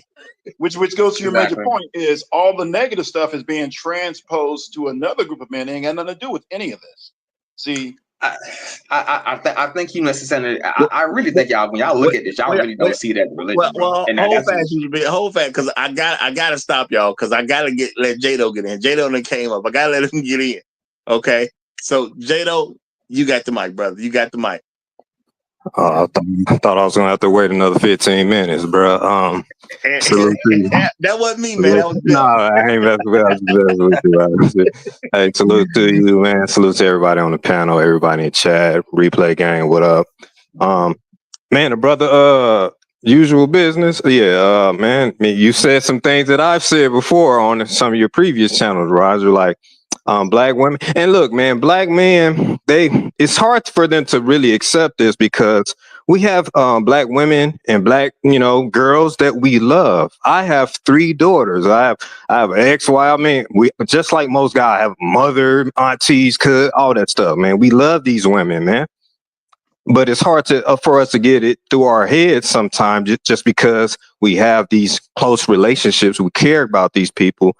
That and maybe they don't even participate, maybe they don't even think like this. Maybe, I'm saying that's a big maybe. But they look at these white men as gods, man. They actually do worship them, and they want to get next to them, and they want to reap any benefits that this God may bestow upon them. The overwhelming majority, not all, again, I'm just doing that just to cover myself or whatever. That's for the slow people. That's for the slow people exactly. who don't understand 3rd grade education or what a general statement is. That I'm saying that you're gonna have to pay a penalty for just being dumb over here. So don't get me wrong, I welcome dumb people. I do welcome dumb people, but you do need to realize where you at in life sometime. Go ahead, continue, my bad for interrupting. And many of them, they won't verbalize this. They won't verbalize this. Maybe sometimes they will. Sometimes every blue moon they do, but usually they won't verbalize this. They look at these people, man, the white man, as, hey, man, they saved us. They saved us. They took us from savagery and enslaved us, and they kind of saved us, and they admire that. They look at that as a good thing. But they pretend in front of you black and in front of you black men, like, oh my God, racism. Oh my God, we are in this together. But they actually admire it, and they want you to actually help them to get closer to the oppressor. Facts. That's what they want. They're playing games, man. They're lying. And they use some of the same tactics that this oppressor has been using on black men. Mostly they use a lot of their tactics. They use a lot of their tactics. Now they may not strong arm as much as the so-called oppressor or whatever. They may not strong arm as much, but as far as the rhetoric, the propaganda, suppressing information, shaming black men and stuff, they use some of the same tactics that the oppressor uses, man. And a lot of us, again, because we love black women, we have black women that are special to us, we don't. It doesn't want to resonate, and people think I'm being hyperbolic when I've said this in the past. Like, oh my God, nah, man, you going too far, and it ain't like that. But if you really sit down, take the emotions out of it, and really analyze it, you will recognize what's going on. And I know it's hard to accept, but just really sit down and recognize what's going on. And to the link that you left in the description, Roger, I was trying to look, man, they didn't have any type of menacing pictures of this white man. You know what I mean? Like no pictures, no mug shots, no menacing pictures. And I could bear like the picture I guess they were him and his wife, former wife or whatever. Like it was kind of distant, man. I was like, man, is this like a Jason Kidd type of, I couldn't see really, man. But I mean, just the news being doing the usual thing, man. They didn't show much of him or whatever. But anyway, I guess I'll end right there, man. Thanks for having me up. All right, okay. And I'm going to read two things by Debonair Brother, y'all. He said, they don't see white men as gods. Black men talk in such lowly and self-abasing way. And he also said, black women just don't want a patriarchy. A black woman choosing a bride is not about reverence at all. I've seen my own sisters and other black women look at their white men with disgust because the unions is about rebellion. Now, I'm going to say this, Debonair Brother. I halfway agree with you. A lot of their stuff is about rebellion, but no, they do see them as gods. Black women have given a lot of evidence that they do see white men as gods. They've given a lot of evidence to that. Hey, bro. Hey, Debonair, brother. I mean, I always respect that brother's opinion, man. I think he's very analytical. Two things can be true at once, bro. Just think about that. Yeah. I'm gonna say this real quick. When I keep saying, but they look, you got to understand the religion of white supremacy, right? Well, somebody has said, oh my God, they bringing this thing to you, right? What do you do necessarily with a lamb? What is the purpose of the lamb? With a what? From a religious perspective? What is the purpose of the lamb? The sacrifice. Yeah. Oh yeah, the lamb. The sacrifice. And to take the sins, repeat this again. It is a scapegoat. It is there to take the sins of the of whatever that the person did, right? So of course they will blame that on you. You are the sacrificial lamb. That's the reality, right? So when you that's really the problem. You're saying to black women, black men are the sacrificial lamb. I'm just saying it so people understand the context of what you're saying. No, in the religion of white supremacy, right? A woman looks at the white man as God, right? That's the reality, right? And necessarily, right? So her man is the sacrificial lamb for her to necessarily enter that religion. Like some religion necessarily you have to you have to cover your head. For some religion you have to pray 5 times a day. Some religion necessarily like you can't eat this, you can't do that, you can't kill cows, whatever it may be, right? The sacrificial lamb for white supremacy is your man, right? So and the reality is and you can see it in so many evidence ways. Like I found with a guy who I had said that other line earlier. That guy's foolish, right? Because at the end of the day, Asian men in America make more money than white men. Repeat this again. Asian men necessarily, if it was just about resource and just about resource acquisition, then Asian men should be the top of the heap, right? But we have Asian women who will goddamn do everything. And I know y'all have seen the video. Ain't no way in the hell you've not seen the videos, right? Where they will literally talk about the Asian man as if he is a dog. And I understand most of these cats come from China. One of the I'm not gonna say what is it like a super old civilization, bro, who has invented a variety of stuff that we still use to this day. Right.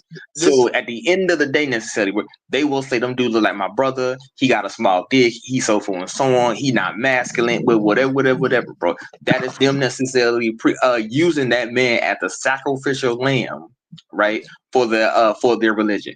If you do not understand and you don't understand the reality of the world, just like when these black women, they will sacrifice their sons, repeat, to the prisoner pipeline system, right? Because if black women truly wanted to necessarily stop their prisoner pipeline system, they would just change their actions, right? And how they rearing these children. So reality is people just don't want to accept it.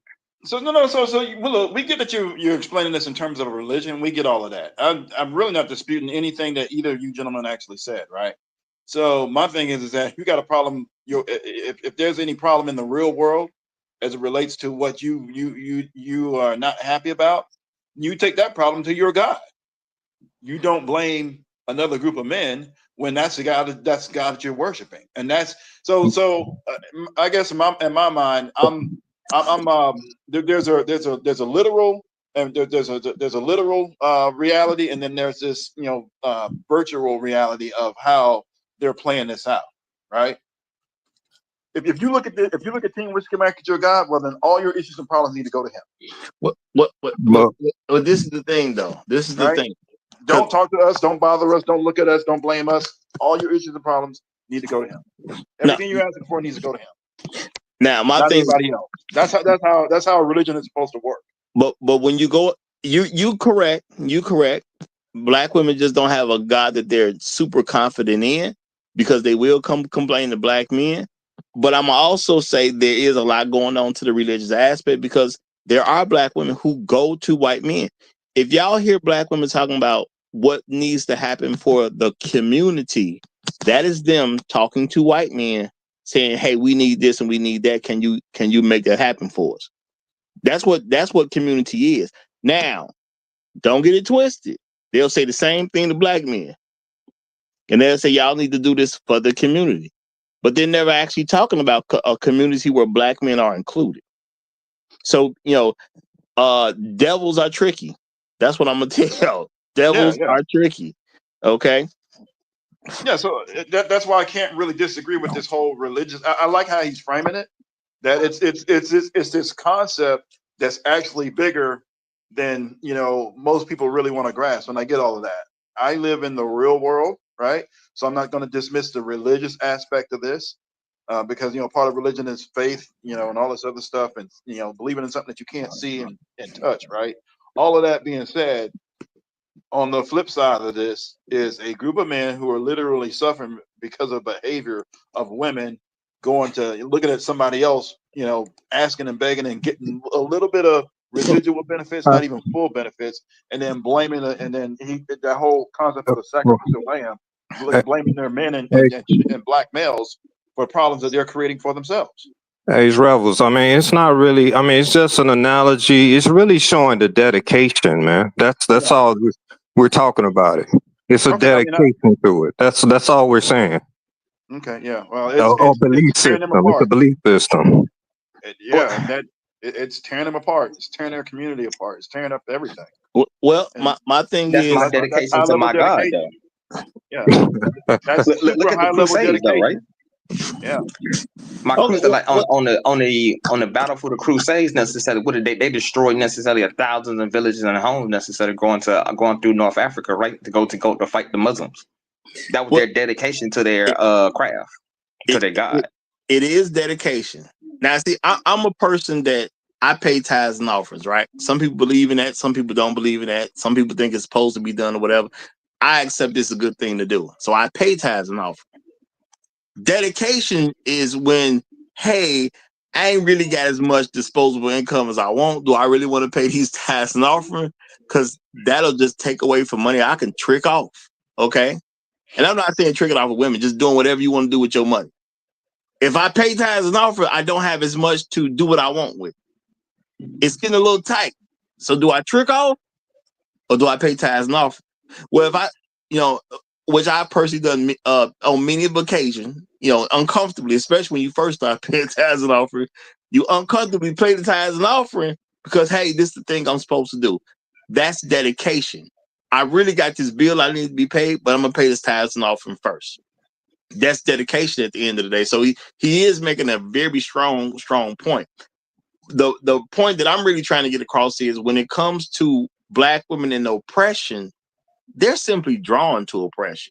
If it looks like something that they can describe as oppression, that's going to get them the wettest. I'm going to say it like that. Trying not to be too crass, but I'm going to say it like that. That's going to get them the wettest.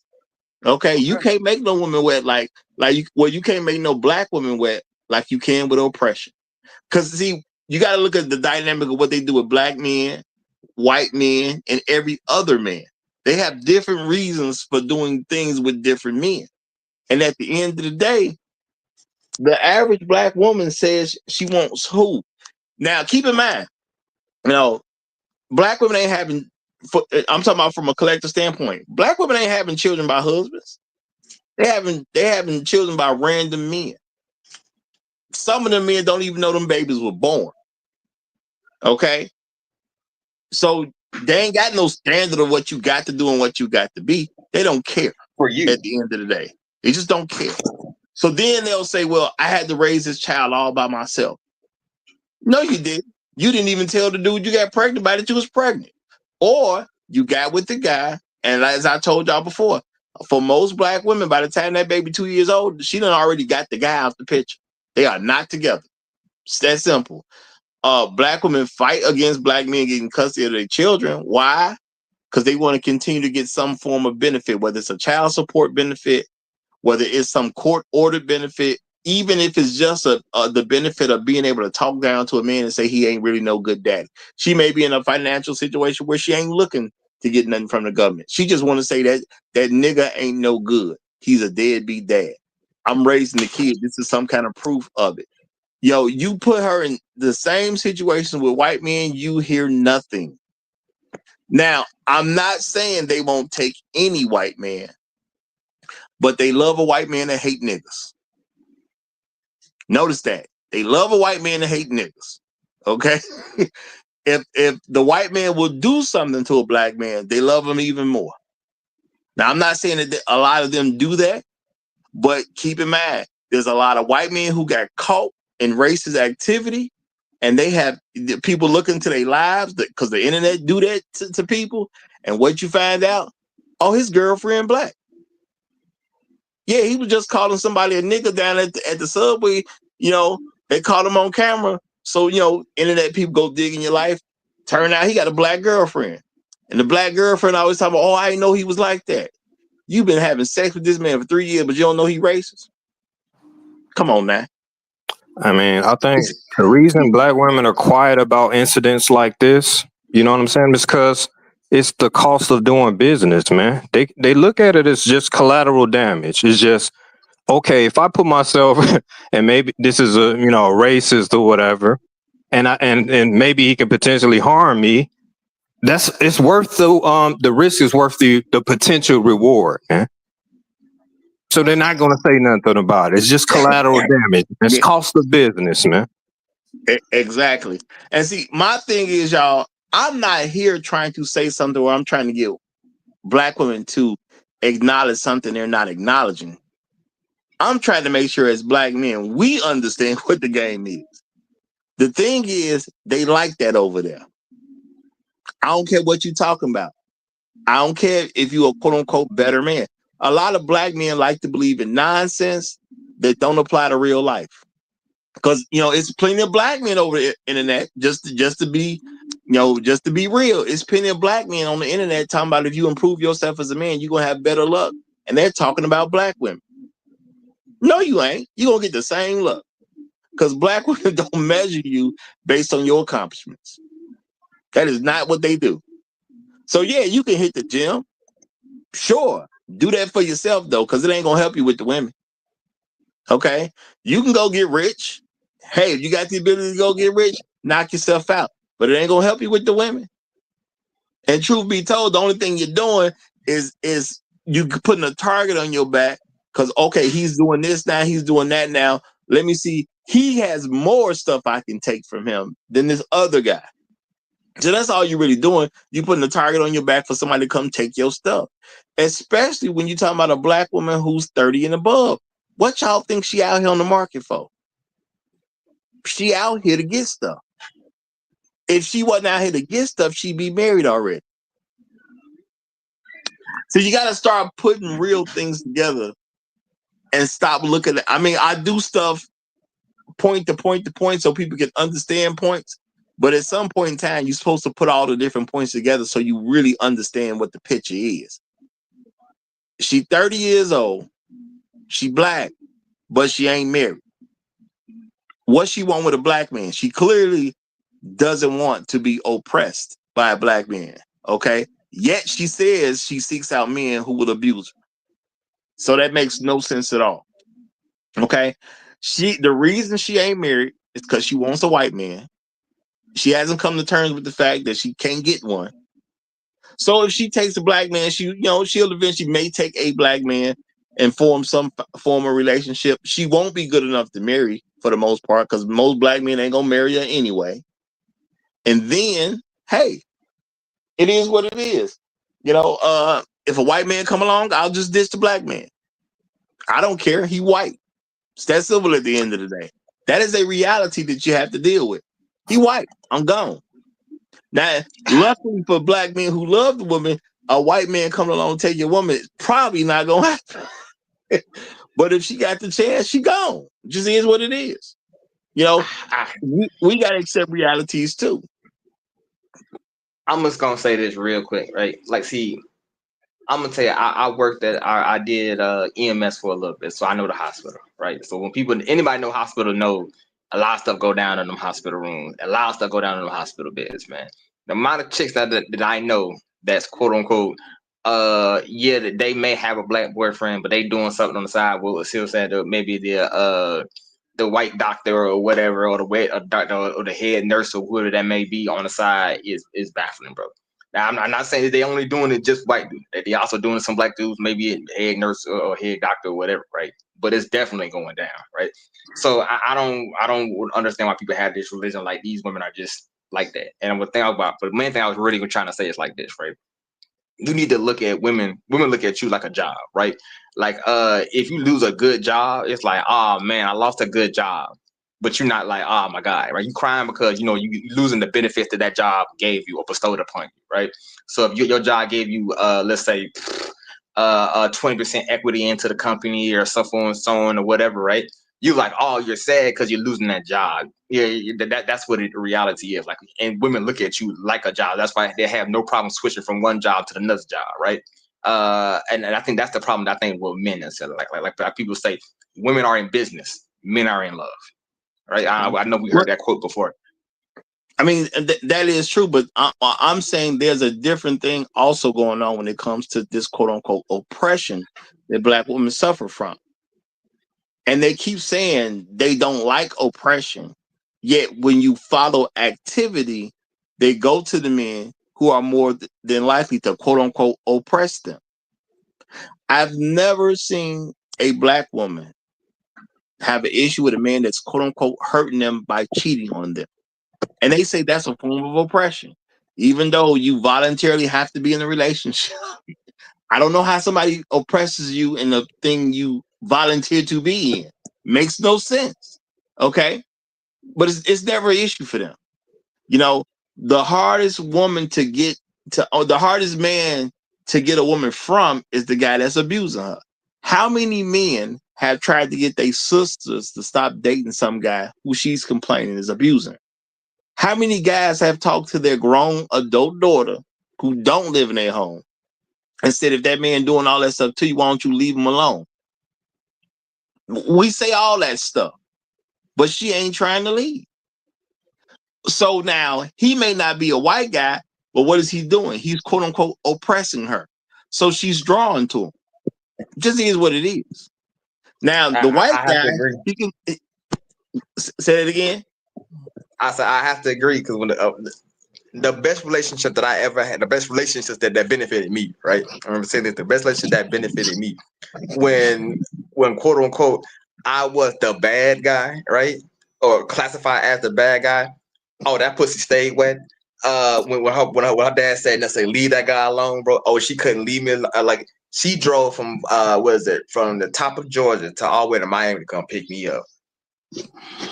Yeah, the best thing you can do for a black woman is to get her father to say, "Stay away from him."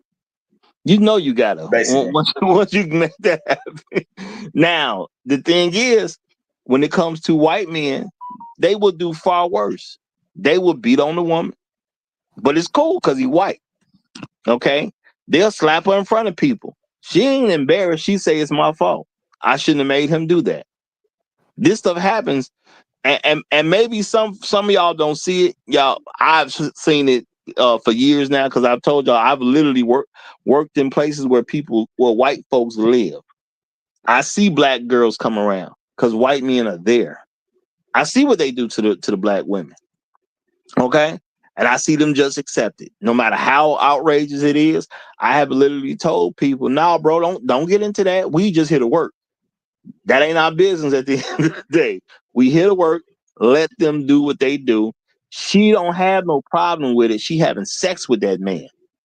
You know, and that's hard for some black men to wrap their heads around. She don't have a problem with it. She having sex with him. Sex is different for men than it is for women. If she's having sex with the man, don't be dumb enough to think she got any real problem with that guy. Whatever quote unquote negative she got to do with, she fine with it. She think it's worth the cost at the end of the day. You know, so no matter how bad it gets, when he white, it's all worth the cost. Black women do anything to stay with a white man. The person who gonna have the biggest issue is a white man leaving. Y'all think y'all had an issue trying to leave a black woman? What y'all think the white man got to go through to leave? I mean, they literally gloat. We have to reality. We have to look at the reality, right? They literally gloat and say white men and white women and black women relationships are the least likely to get divorced. You know why? Because most women initiate divorce, right? Whether at a 70 or 80% rate. Black women are not gonna leave. She's not gonna leave her God, bro. Let's be honest. Like, how many people, if you quote unquote got the chance to be with God, right? You see what I'm saying? People like, throughout the history, right? You have to really look at the reality. Throughout history, people will do anything to be closer to their God, right? So if you think you actually obtain what only a few entities have, a few mortals have attained, which is quote unquote being next to God or being with God, right? Do you think they're gonna get that up, or do you have to necessarily that relation got to be severed on his behalf? Well, I mean, I done said the same thing, and I've literally said there is no example of a black woman who left a white man. We don't even know one. You know, a whole country of people, interracial marriage has been happening for a while. We don't know of one black woman who left a white man. I mean, I don't know if you even see. I'm gonna give y'all another example, right? There was a lady called nigga Kings of Queens, right? She got a bouncer white guy, right? She was with him. She was living in his house when she was living at that one point in time. I think he was living with her mom, right? She paid for the BMW. She paid for the house. The only thing he did was provide white sperm, bro. He effed her friend, her sister. I'm willing to bet even the mom, right? And at the end of the day, said when he wanted to leave her necessarily, you know what she did? She went back to him and said, you know, this relationship is my problem. I should have put our business out there necessary, right? And she tried to quote unquote G-check the white man as if like they try to G-check black dudes. He said, woman, I'm done with you. She begged that man in front of the national, in front of the entire world, bro. I'm so like that because the internet is the world, basically. She begged that man to come back to him and chase that man down. Stop playing. Makes sense to me because he white, and it just is what it is. And yeah, if they view that as oppression, yeah, it's oppression in context, and that's what black men have to understand. When the white man do it, the context is not oppression. When you do it, the context is oppression. You know, and maybe that's an ego hit for black men. But I didn't say it time and time again. We need to accept that the world is not fair. And don't let your ego get out of control, man. You ain't got to let your ego man, who cares if she think that way? My thing is just understand she thinks that way so you'll know how to move and not waste your time, your money, your energy on a woman who ain't really feeling you like that. And I know that's hard for men because men want to be felt like men want to feel like a heartthrob. That's how we're taught as boys.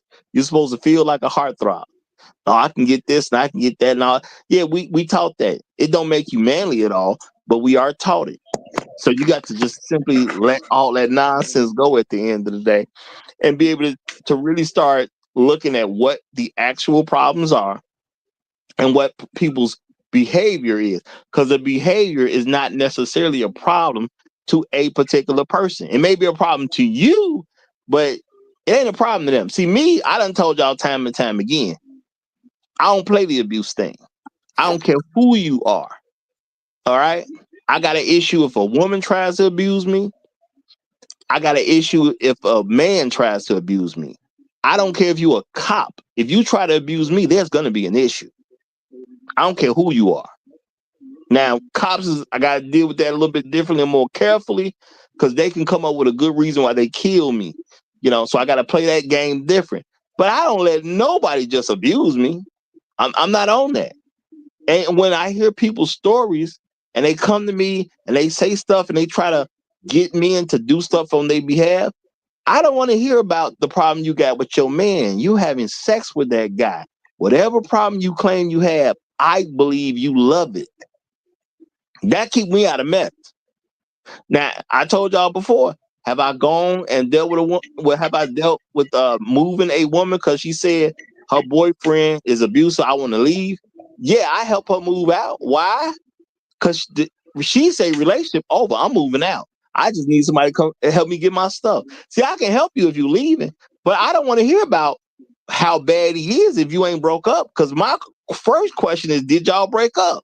I don't need to hear you complain about your man if y'all ain't broke up. Why? Because the complaints don't mean anything. You having sex with the guy. Why am I worried about how some man treating you that you having sex with? You see, that keeps me away from nonsense at the end of the day. And guess what? The rules don't change for me. So now, just because you replace a black guy with a white guy, well, you're having sex with a white man. The white man, right? What am I supposed to say about how some white man treating his woman?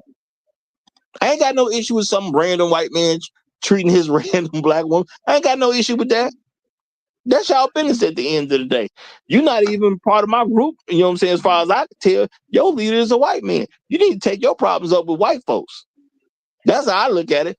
The man is going to determine what community you're supposed to be dealing with as far as where your complaints are, your issues are, who's supposed to resolve this, who's supposed to resolve that. So if your man is white and you got a problem with your white man, see, I don't care what color you are as a woman.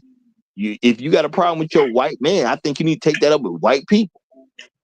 Okay? Just like a black woman. If she got a problem with her man, she needs to take it up with the men of her group. Now, see, this is the issue, though. What am I supposed to tell you? Because I'm not going to let some random man come in and regulate what me and my woman doing.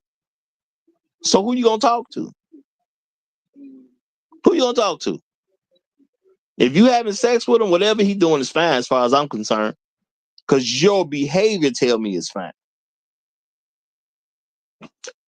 I don't see any oppression. I don't see any abuse.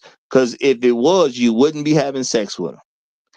And I've told that to many a black woman. If it was a real problem, you wouldn't be having sex with them. And they have gotten extremely angry sometimes when I've said this. You can, you know what I'm saying, see the rage in their eyes when I say this type of stuff to them. But hey, you got to learn it at some point. You got to learn it at some point. I don't care what he's doing if you're having sex with him. Whatever he's doing is whatever it takes to get you to have sex. So when in the context of your relationship, he's doing the right thing. Point blank, period. Because women, I know black women especially use sex as a quote unquote reward. So if you reward him sexually, obviously he's doing the right thing to you. I may not agree with it, but he's doing the right thing to you. And a lot of them saying, well, he's abusing me. Well, I can't tell. Maybe you just like guys who you can claim are oppressing you. Because I don't believe they're getting oppressed at all.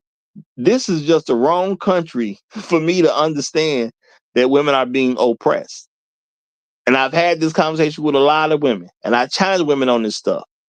Well, y'all make more money than us. We women only get 79 cents on the dollar. Okay, well, where the company at that I can go work for that's gonna pay me more money? That's all that's what I'm gonna do because I want to work for them since they pay $1 for 79 cents for a white woman. What company is that? Let me get a job there. Let me apply. That's all I want to know. What company is? I don't deal with the foolishness, y'all. And my thing is, I want black men to see black women for what they are, not so you can be mad at them, just so you can understand the game that's being played. All right? How come when I do it, it's a problem, but when the white men do it, it ain't no problem? At some point in time, I got to be smart enough to figure out the thing is not the problem. Okay? And I'm going to use an example that sounds bad. If I slap a black woman and she got a problem with it, people understand. But if the white man slap her, she good with that and it's cool. So how can the slap be the problem? I'm a smart guy. I'm an intelligent guy. I ain't saying I'm the smartest, but when I come to the conclusion that the slap is only an issue based on the color of me, because when the white guy slap her, she cool with it. The slap can't be what the actual problem is. And I'm just saying, we look in this country, we see what goes on with all these different people. You look at these interracial couples and things like that. You see what's happening. Well, I do see a clear pattern that when black men do it, it's an issue. But when white men do it, it's not an issue. So that means the thing that's in question is not the actual issue. It's just the color of the person that did it. Literally says that on my profile. Like, I consent. The black woman says, I don't consent. I date a white man. Oh man, it's you know, that's good. That's good for me, girl. You know what? You've been through a lot. A black man date a white woman. Oh, I think he weak. Oh, he hate his mama. Yeah, the thoughts of a random black woman don't make sense on a lot of occasions in this type of stuff. So everything is people trying to move something so they can get something out the deal. Black women are trying to move black men's hearts so they can get something out the deal. Especially when they got a white man who ain't finna give them what they want. You know? And I see the game, y'all. I see how black women can't stand a black man who won't provide in certain cases. I'm saying in certain cases, because a lot of time black women will chase those men down. You know? But I also see the white man who doesn't show the ability to provide, and his woman happy when she black. Okay? Now I can tell you about some white women who done left a white man who couldn't provide. They didn't have a home. He didn't have his stuff together. Whatever reason, she bounced. I can tell you stories like that. But I can also tell you stories about a black woman who said the same thing and she bounced. But when it comes to black women, I can also tell you stories about how when the white man couldn't produce, she just produced anyway, and it was fine, and she wasn't going nowhere. And I ain't just talking about black women who go find a pookie. No, I'm talking about it's black women out there paying for hotel rooms with her white husband and their kids because that white man won't get it together. Now, he in a country slanted toward his employment. He's in a country slanted toward his advancement. But he ain't got no job to pay for nothing. But he don't need one because that black woman gonna pay for it. Because what she's not gonna do, she's not gonna be subject to dealing with some black man, and maybe that she had to quote unquote go back to black men. No, she'd rather pay for everything than go to that black man. But she gonna tell the black man he gotta be a provider. I don't see how. But that's their story. Okay. So is provision an issue for black women? I've been figured out it ain't been no issue because black women wouldn't work so hard to find black men without a job if provision was truly an issue. It's never been an issue. So what's the issue? And that's where it goes a little too far for some black men. Once you realize certain things that they claim is an issue is not an issue, now you got to say, well, what is the actual issue? And when you go that deep into it, sometimes you're gonna get your feelings hurt as a black man because you're gonna see her lust for white men is far more important than you in general. The ideal of a black man does not compare for her lust of a white man. And sometimes guys got to cry about that because they have been taught, hey, that black woman is queen. That black woman is God. That black woman is the source of life. That black woman is wisdom. You know, when you see what she actually is, and it goes against all this stuff you've been taught. And see, it's different if it's just one black woman. But see, when you open your eyes, you'll start seeing it in all the black women just about. Now, it's not going to be every single one of them, but you will see it's gonna seem like all of them to a guy who just woke up, and it's gonna be rough. You've been taught the black woman's God since the time you was born till you was 35 years old. Then your eyes are open, and what do? You run into a group of random black women, not black women who were put together and selected. You just out in the world running into random black women. It's gonna seem like it's every single one of them is white supremacy once you really, open up your eyes. That's what it's gonna seem like at first, because you just gonna be running random people in the street. Dang, is they all like this? And I thought she was God. It's gonna hurt. And I understand black men gotta go. Sometimes we gotta go somewhere and cry about it at the end of the day. I think that's a very hard blow to men who's really, really pressed that, hey, man, these black women love you. These black women need you. These black women trying to be everything they can be. The issue is you just ain't got yourself together. And then you mess around, find yourself in a quote unquote together space. And I thought all the problems was going to go away. Nigga, it wasn't never about you not being together. You was far better off not being together when it comes to having relationships with them. You was far better off not being together. Okay? Shout out to Black Uru. He said, Roger up there sound like a whole damn prophet right now. Hey, man, I'm just saying what it is, man. I'm just trying to tell him what it is, And I do think this is a very huge thing for black men from a mental standpoint, We want to believe she's oppressed because we want to believe we can help her. And we want to believe if we help her, we will be rewarded by getting a good black woman. Nigga, that was never the case. We niggas to them, man. We niggas to them. It's never been the case. Okay? Just is what it is. It may never be the case. I can't tell you what was tolerated versus what was truly accepted back in the day. Because between 1865 and 1964, folks didn't have real choices like that. They got nowhere near the choices we have now. Now, I'm just going to say, based on what I know about what has happened since 1964 to this day, what I don't see is evidence of black women rocking with us. That's what I don't see. Because people say, well, if you look at this date, they was all real. Well, you talking about 1965? That was only the next year after the Civil Rights Act. If you look at 1974, 10 years after the Civil Rights Act, there was already clear problems between black men and black women. This is only 10 years after the Civil Rights Act got taken care of. Only 10 years. That put you at 1974. It was clear there was problems already. Now we may have looked past all that. We quote unquote had to be together because the country was segregated. But the looking ain't the same once the country ain't so quote unquote segregated anymore. So why didn't we thrive? See, that's my question.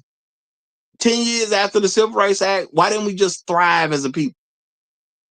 Now, I heard about businesses and things that we were doing well, but I also heard about how they were closing down. You go 20 years after that act, you talking about 1984. I've literally been to neighborhoods where they told me back in 81, this was a thriving area for black people. That's what they told me. Okay, I can't do nothing but accept what they say because I was too young to know anything. You know what I'm saying?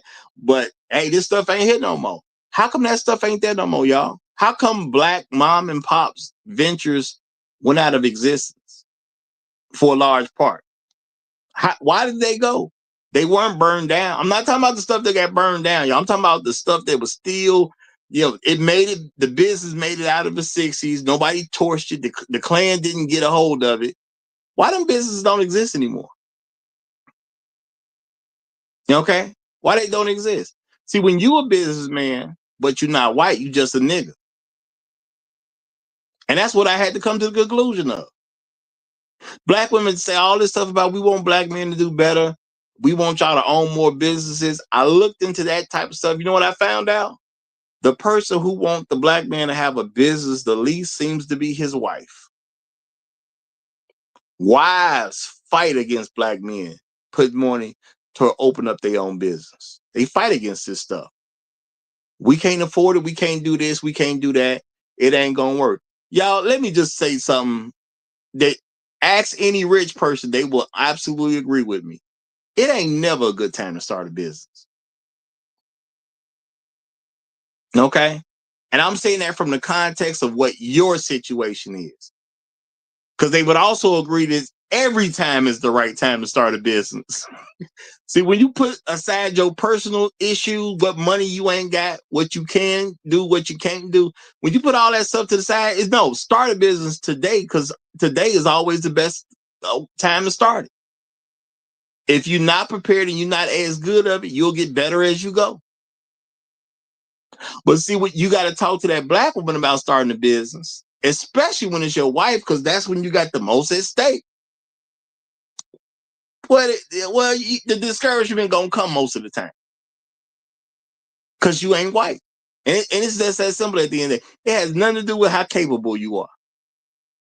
It's clearly because you ain't white. Now, what you ain't also never heard of is a black woman who is with a white man, and that white man said he wanted to do some stuff. I done heard white men tell a whole lot of stories, but you know a story I ain't never heard them tell? It's how my black wife tried to stop me from doing anything. That's the story I ain't hear. I'm talking about getting a business together of any kind. I've never heard a white man admit that he had a black woman as his wife, and she tried to stop him from doing any form of business whatsoever. I'm not. My bad. I'm so sorry. Now go ahead. Go ahead. If you got something to say, go ahead. Nah, I mean, now that I think about it, I ain't never in my entire life. I'm 34 years old, about to be 35 in August. I ain't never heard a black woman say, I try to stop my husband from doing anything. Yeah, you mean not really I've white? ever heard them do is say, I support him full heartedly. You tell your girl, hey baby girl, I wanna go, what is it? I wanna go to Theo's class and let's say become a better man so I can make 6 figures. You got women currently right now sabotaging these men right now. So yeah. Now it's all kinds of stuff that go on in black couples, such as, hey, we're both in this position. Hey, let's get ourselves improved. You know what we're gonna do? Since you're the woman, we're gonna send you to school first. When do those plans work out?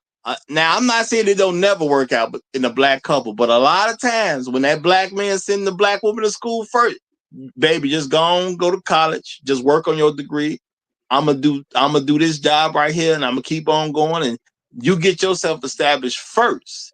And as soon as you get that degree good, you know, maybe get that job good, when it's his turn to go, when she's supposed to support the household so he can get in college and make it all good, you're not going to get 2 college graduates in a lot of cases. A lot of cases, you're going to get a divorce. That's what you're going to get.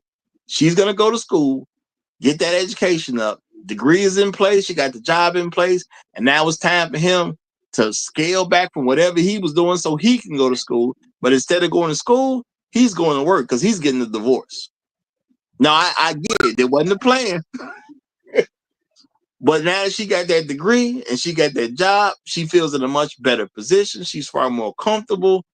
And I know I said I was going to be there for you, but you know, somehow, some way, we just grew apart. I don't know what it is. I don't know why we grew apart. But this is the thing, man. I went to college, I got the degree, now I got me a job. You know, maybe I'm working a corporate job now and I got access to these white men now. I can't keep you around no more. I told you I was going to help you go to school, but I got access to white men now. I can't do this with you. Bro, I mean, this story is about the oldest story in time, man. You see a dude, he'll get a chick, a homeless chick, right? She'll be homeless. He'll dust her off necessarily with take her to put her to college, put her in the house. She'll be cheating on him next month. Mm-hmm. How many times you heard this story?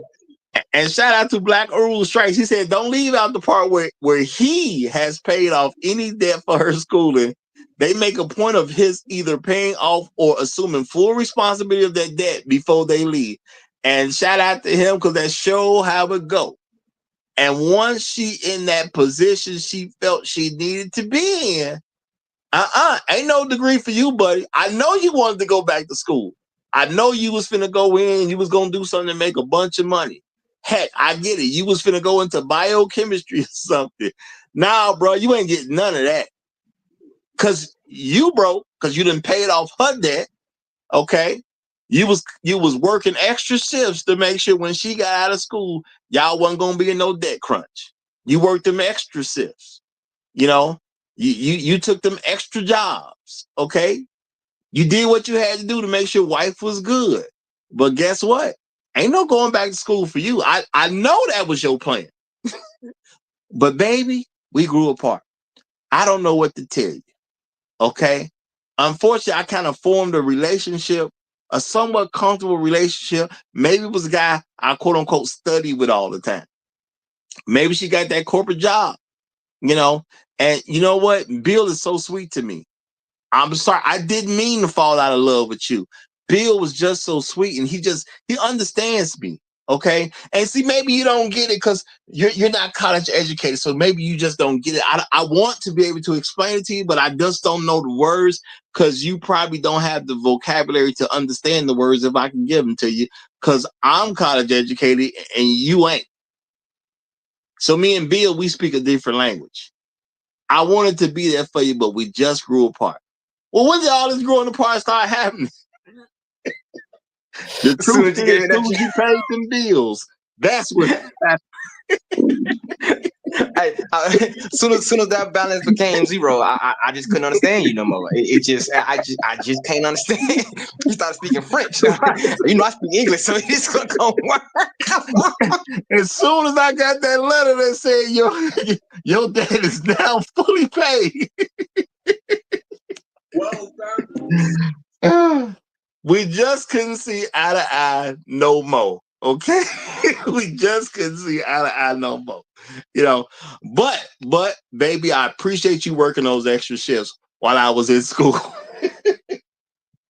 You was doing the Lord's work. I ain't saying I got no love for you at all. I appreciate you, working. I remember you had to work 32 hours straight. I appreciate you did that for me. You worked them 2 jobs. You did 2 doubles and 2 jobs. You did 2 doubles and 2 jobs.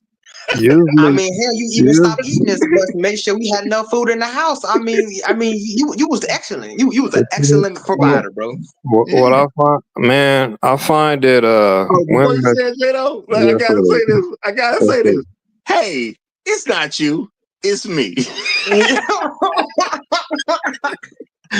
Go ahead, J-Lo. I'm sure you guys have plenty of examples, like in real life, that you can point to. I have many examples that I can point to. I've seen the women usually create the conditions to where the man would blame himself for the dissolution of the relationship. No, she literally does blame you. No. She says, "Oh, you know what? No, she's gonna blame you, but he's gonna blame himself too, though. He's gonna agree with it, and she created the conditions the whole time. No. You got to look at it. You got to look at it like a wrestling move or a submission move, right? Like Officer Charles say, right? Yeah, a counter. Yeah. You got to look at it. She say, if you would have been a better man, I wouldn't be out here fucking this other guy, right? She'll say some shit like that. Reality, right? But the reality, she was already effing that guy. You sitting there like, oh my god, if I would have just worked an extra 3 doubles, bro, I would never. Exactly. I would have kept my girl. Yeah. Exactly. So she planted the seed there, like, see what I'm saying, last month. So when it finally hit you, it's like, oh damn, bro, I can't believe it. Man, you know what I mean? Mm-hmm. I went to that baseball game, spent $300 extra. I shouldn't have done that. She ran game on you the whole 4 year, whatever, however long it took her to get through her program. Yeah. It's and that's how you know you're a real man, because a real man gonna blame himself for what some woman does that he can't control. That's how you know you're a real man. So it's rough out here, y'all. It's rough out here. You know, but the thing is, again, we look at the bad thing they try to throw out there. They try to use some voluntary bad thing they suffer through as some form of oppression. And then a lot of us as black men, we do accept the blame. We got to be real with ourselves. We accept the blame. Now, me, I'm a person that say, hey, I don't want no broken woman. Why? Because I don't accept the blame for her being broken. Her being broken had nothing to do with me. I did not raise her. She's not my daughter. Facts. The only woman who I could even think about taking some blame for being broken would be my daughter. Okay? If my own sister is broken, that's not on me. That's on her parents, not me.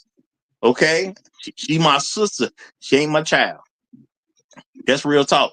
Okay? I ain't gonna never not see it that way. Now, my daughter is broken until she's 18. That's on me. And I'm gonna do everything I can to make sure she ain't never broken. And I'm gonna try to make sure she get a foundation that when she's beyond 18, ain't nobody gonna break her, and she's never gonna break herself. But don't look for me to be responsible for it, because it ain't on me at the end of the day. You know, and a lot of people have tried to get me in this position where, see, you know, a man, he just takes responsibility. Yeah, if he wants to. And a lot of people got an issue because I knew to say if he wants to. No, brother, see, you a man. Your job is to take responsibility. Yeah, every time I want to.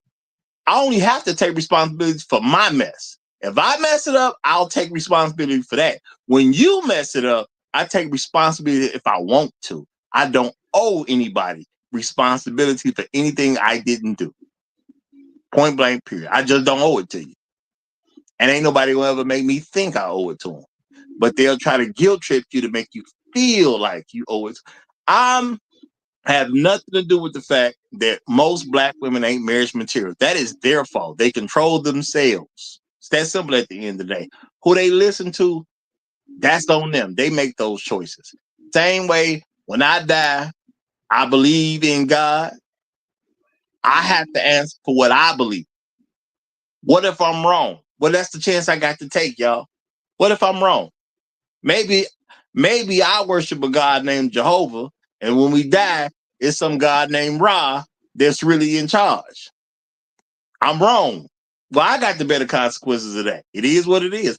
But what you're not going to get me to do is the better consequences of somebody else who worship what they wanted to worship, and they ain't got nothing to do with me. I am not responsible for how it turns out for them. I'm only responsible for me. If I choose to take responsibility on, I can give that charity if I want to, but see, I recognize it's charity, so I don't owe you squat. And if I take the responsibility on, understand I can cut it off at any moment.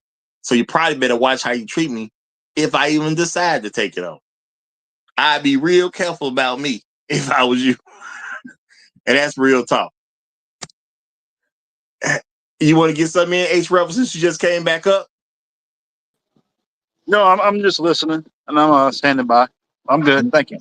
Okay. Well, see, y'all know we close to the 3-hour mark, so I was getting ready about to wrap it up, but I also see Champ Call for Life coming back in, so I want to make sure I give y'all a chance to I say need something that that email, y'all bro. got Well, something to I'm say. just listening. I'm just listening too, and everything. But I mean, this is a very good discussion and everything else, and this is something that I think black men are going to have to make a decision, though.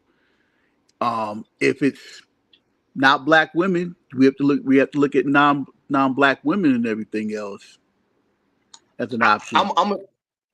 Oh, my bad.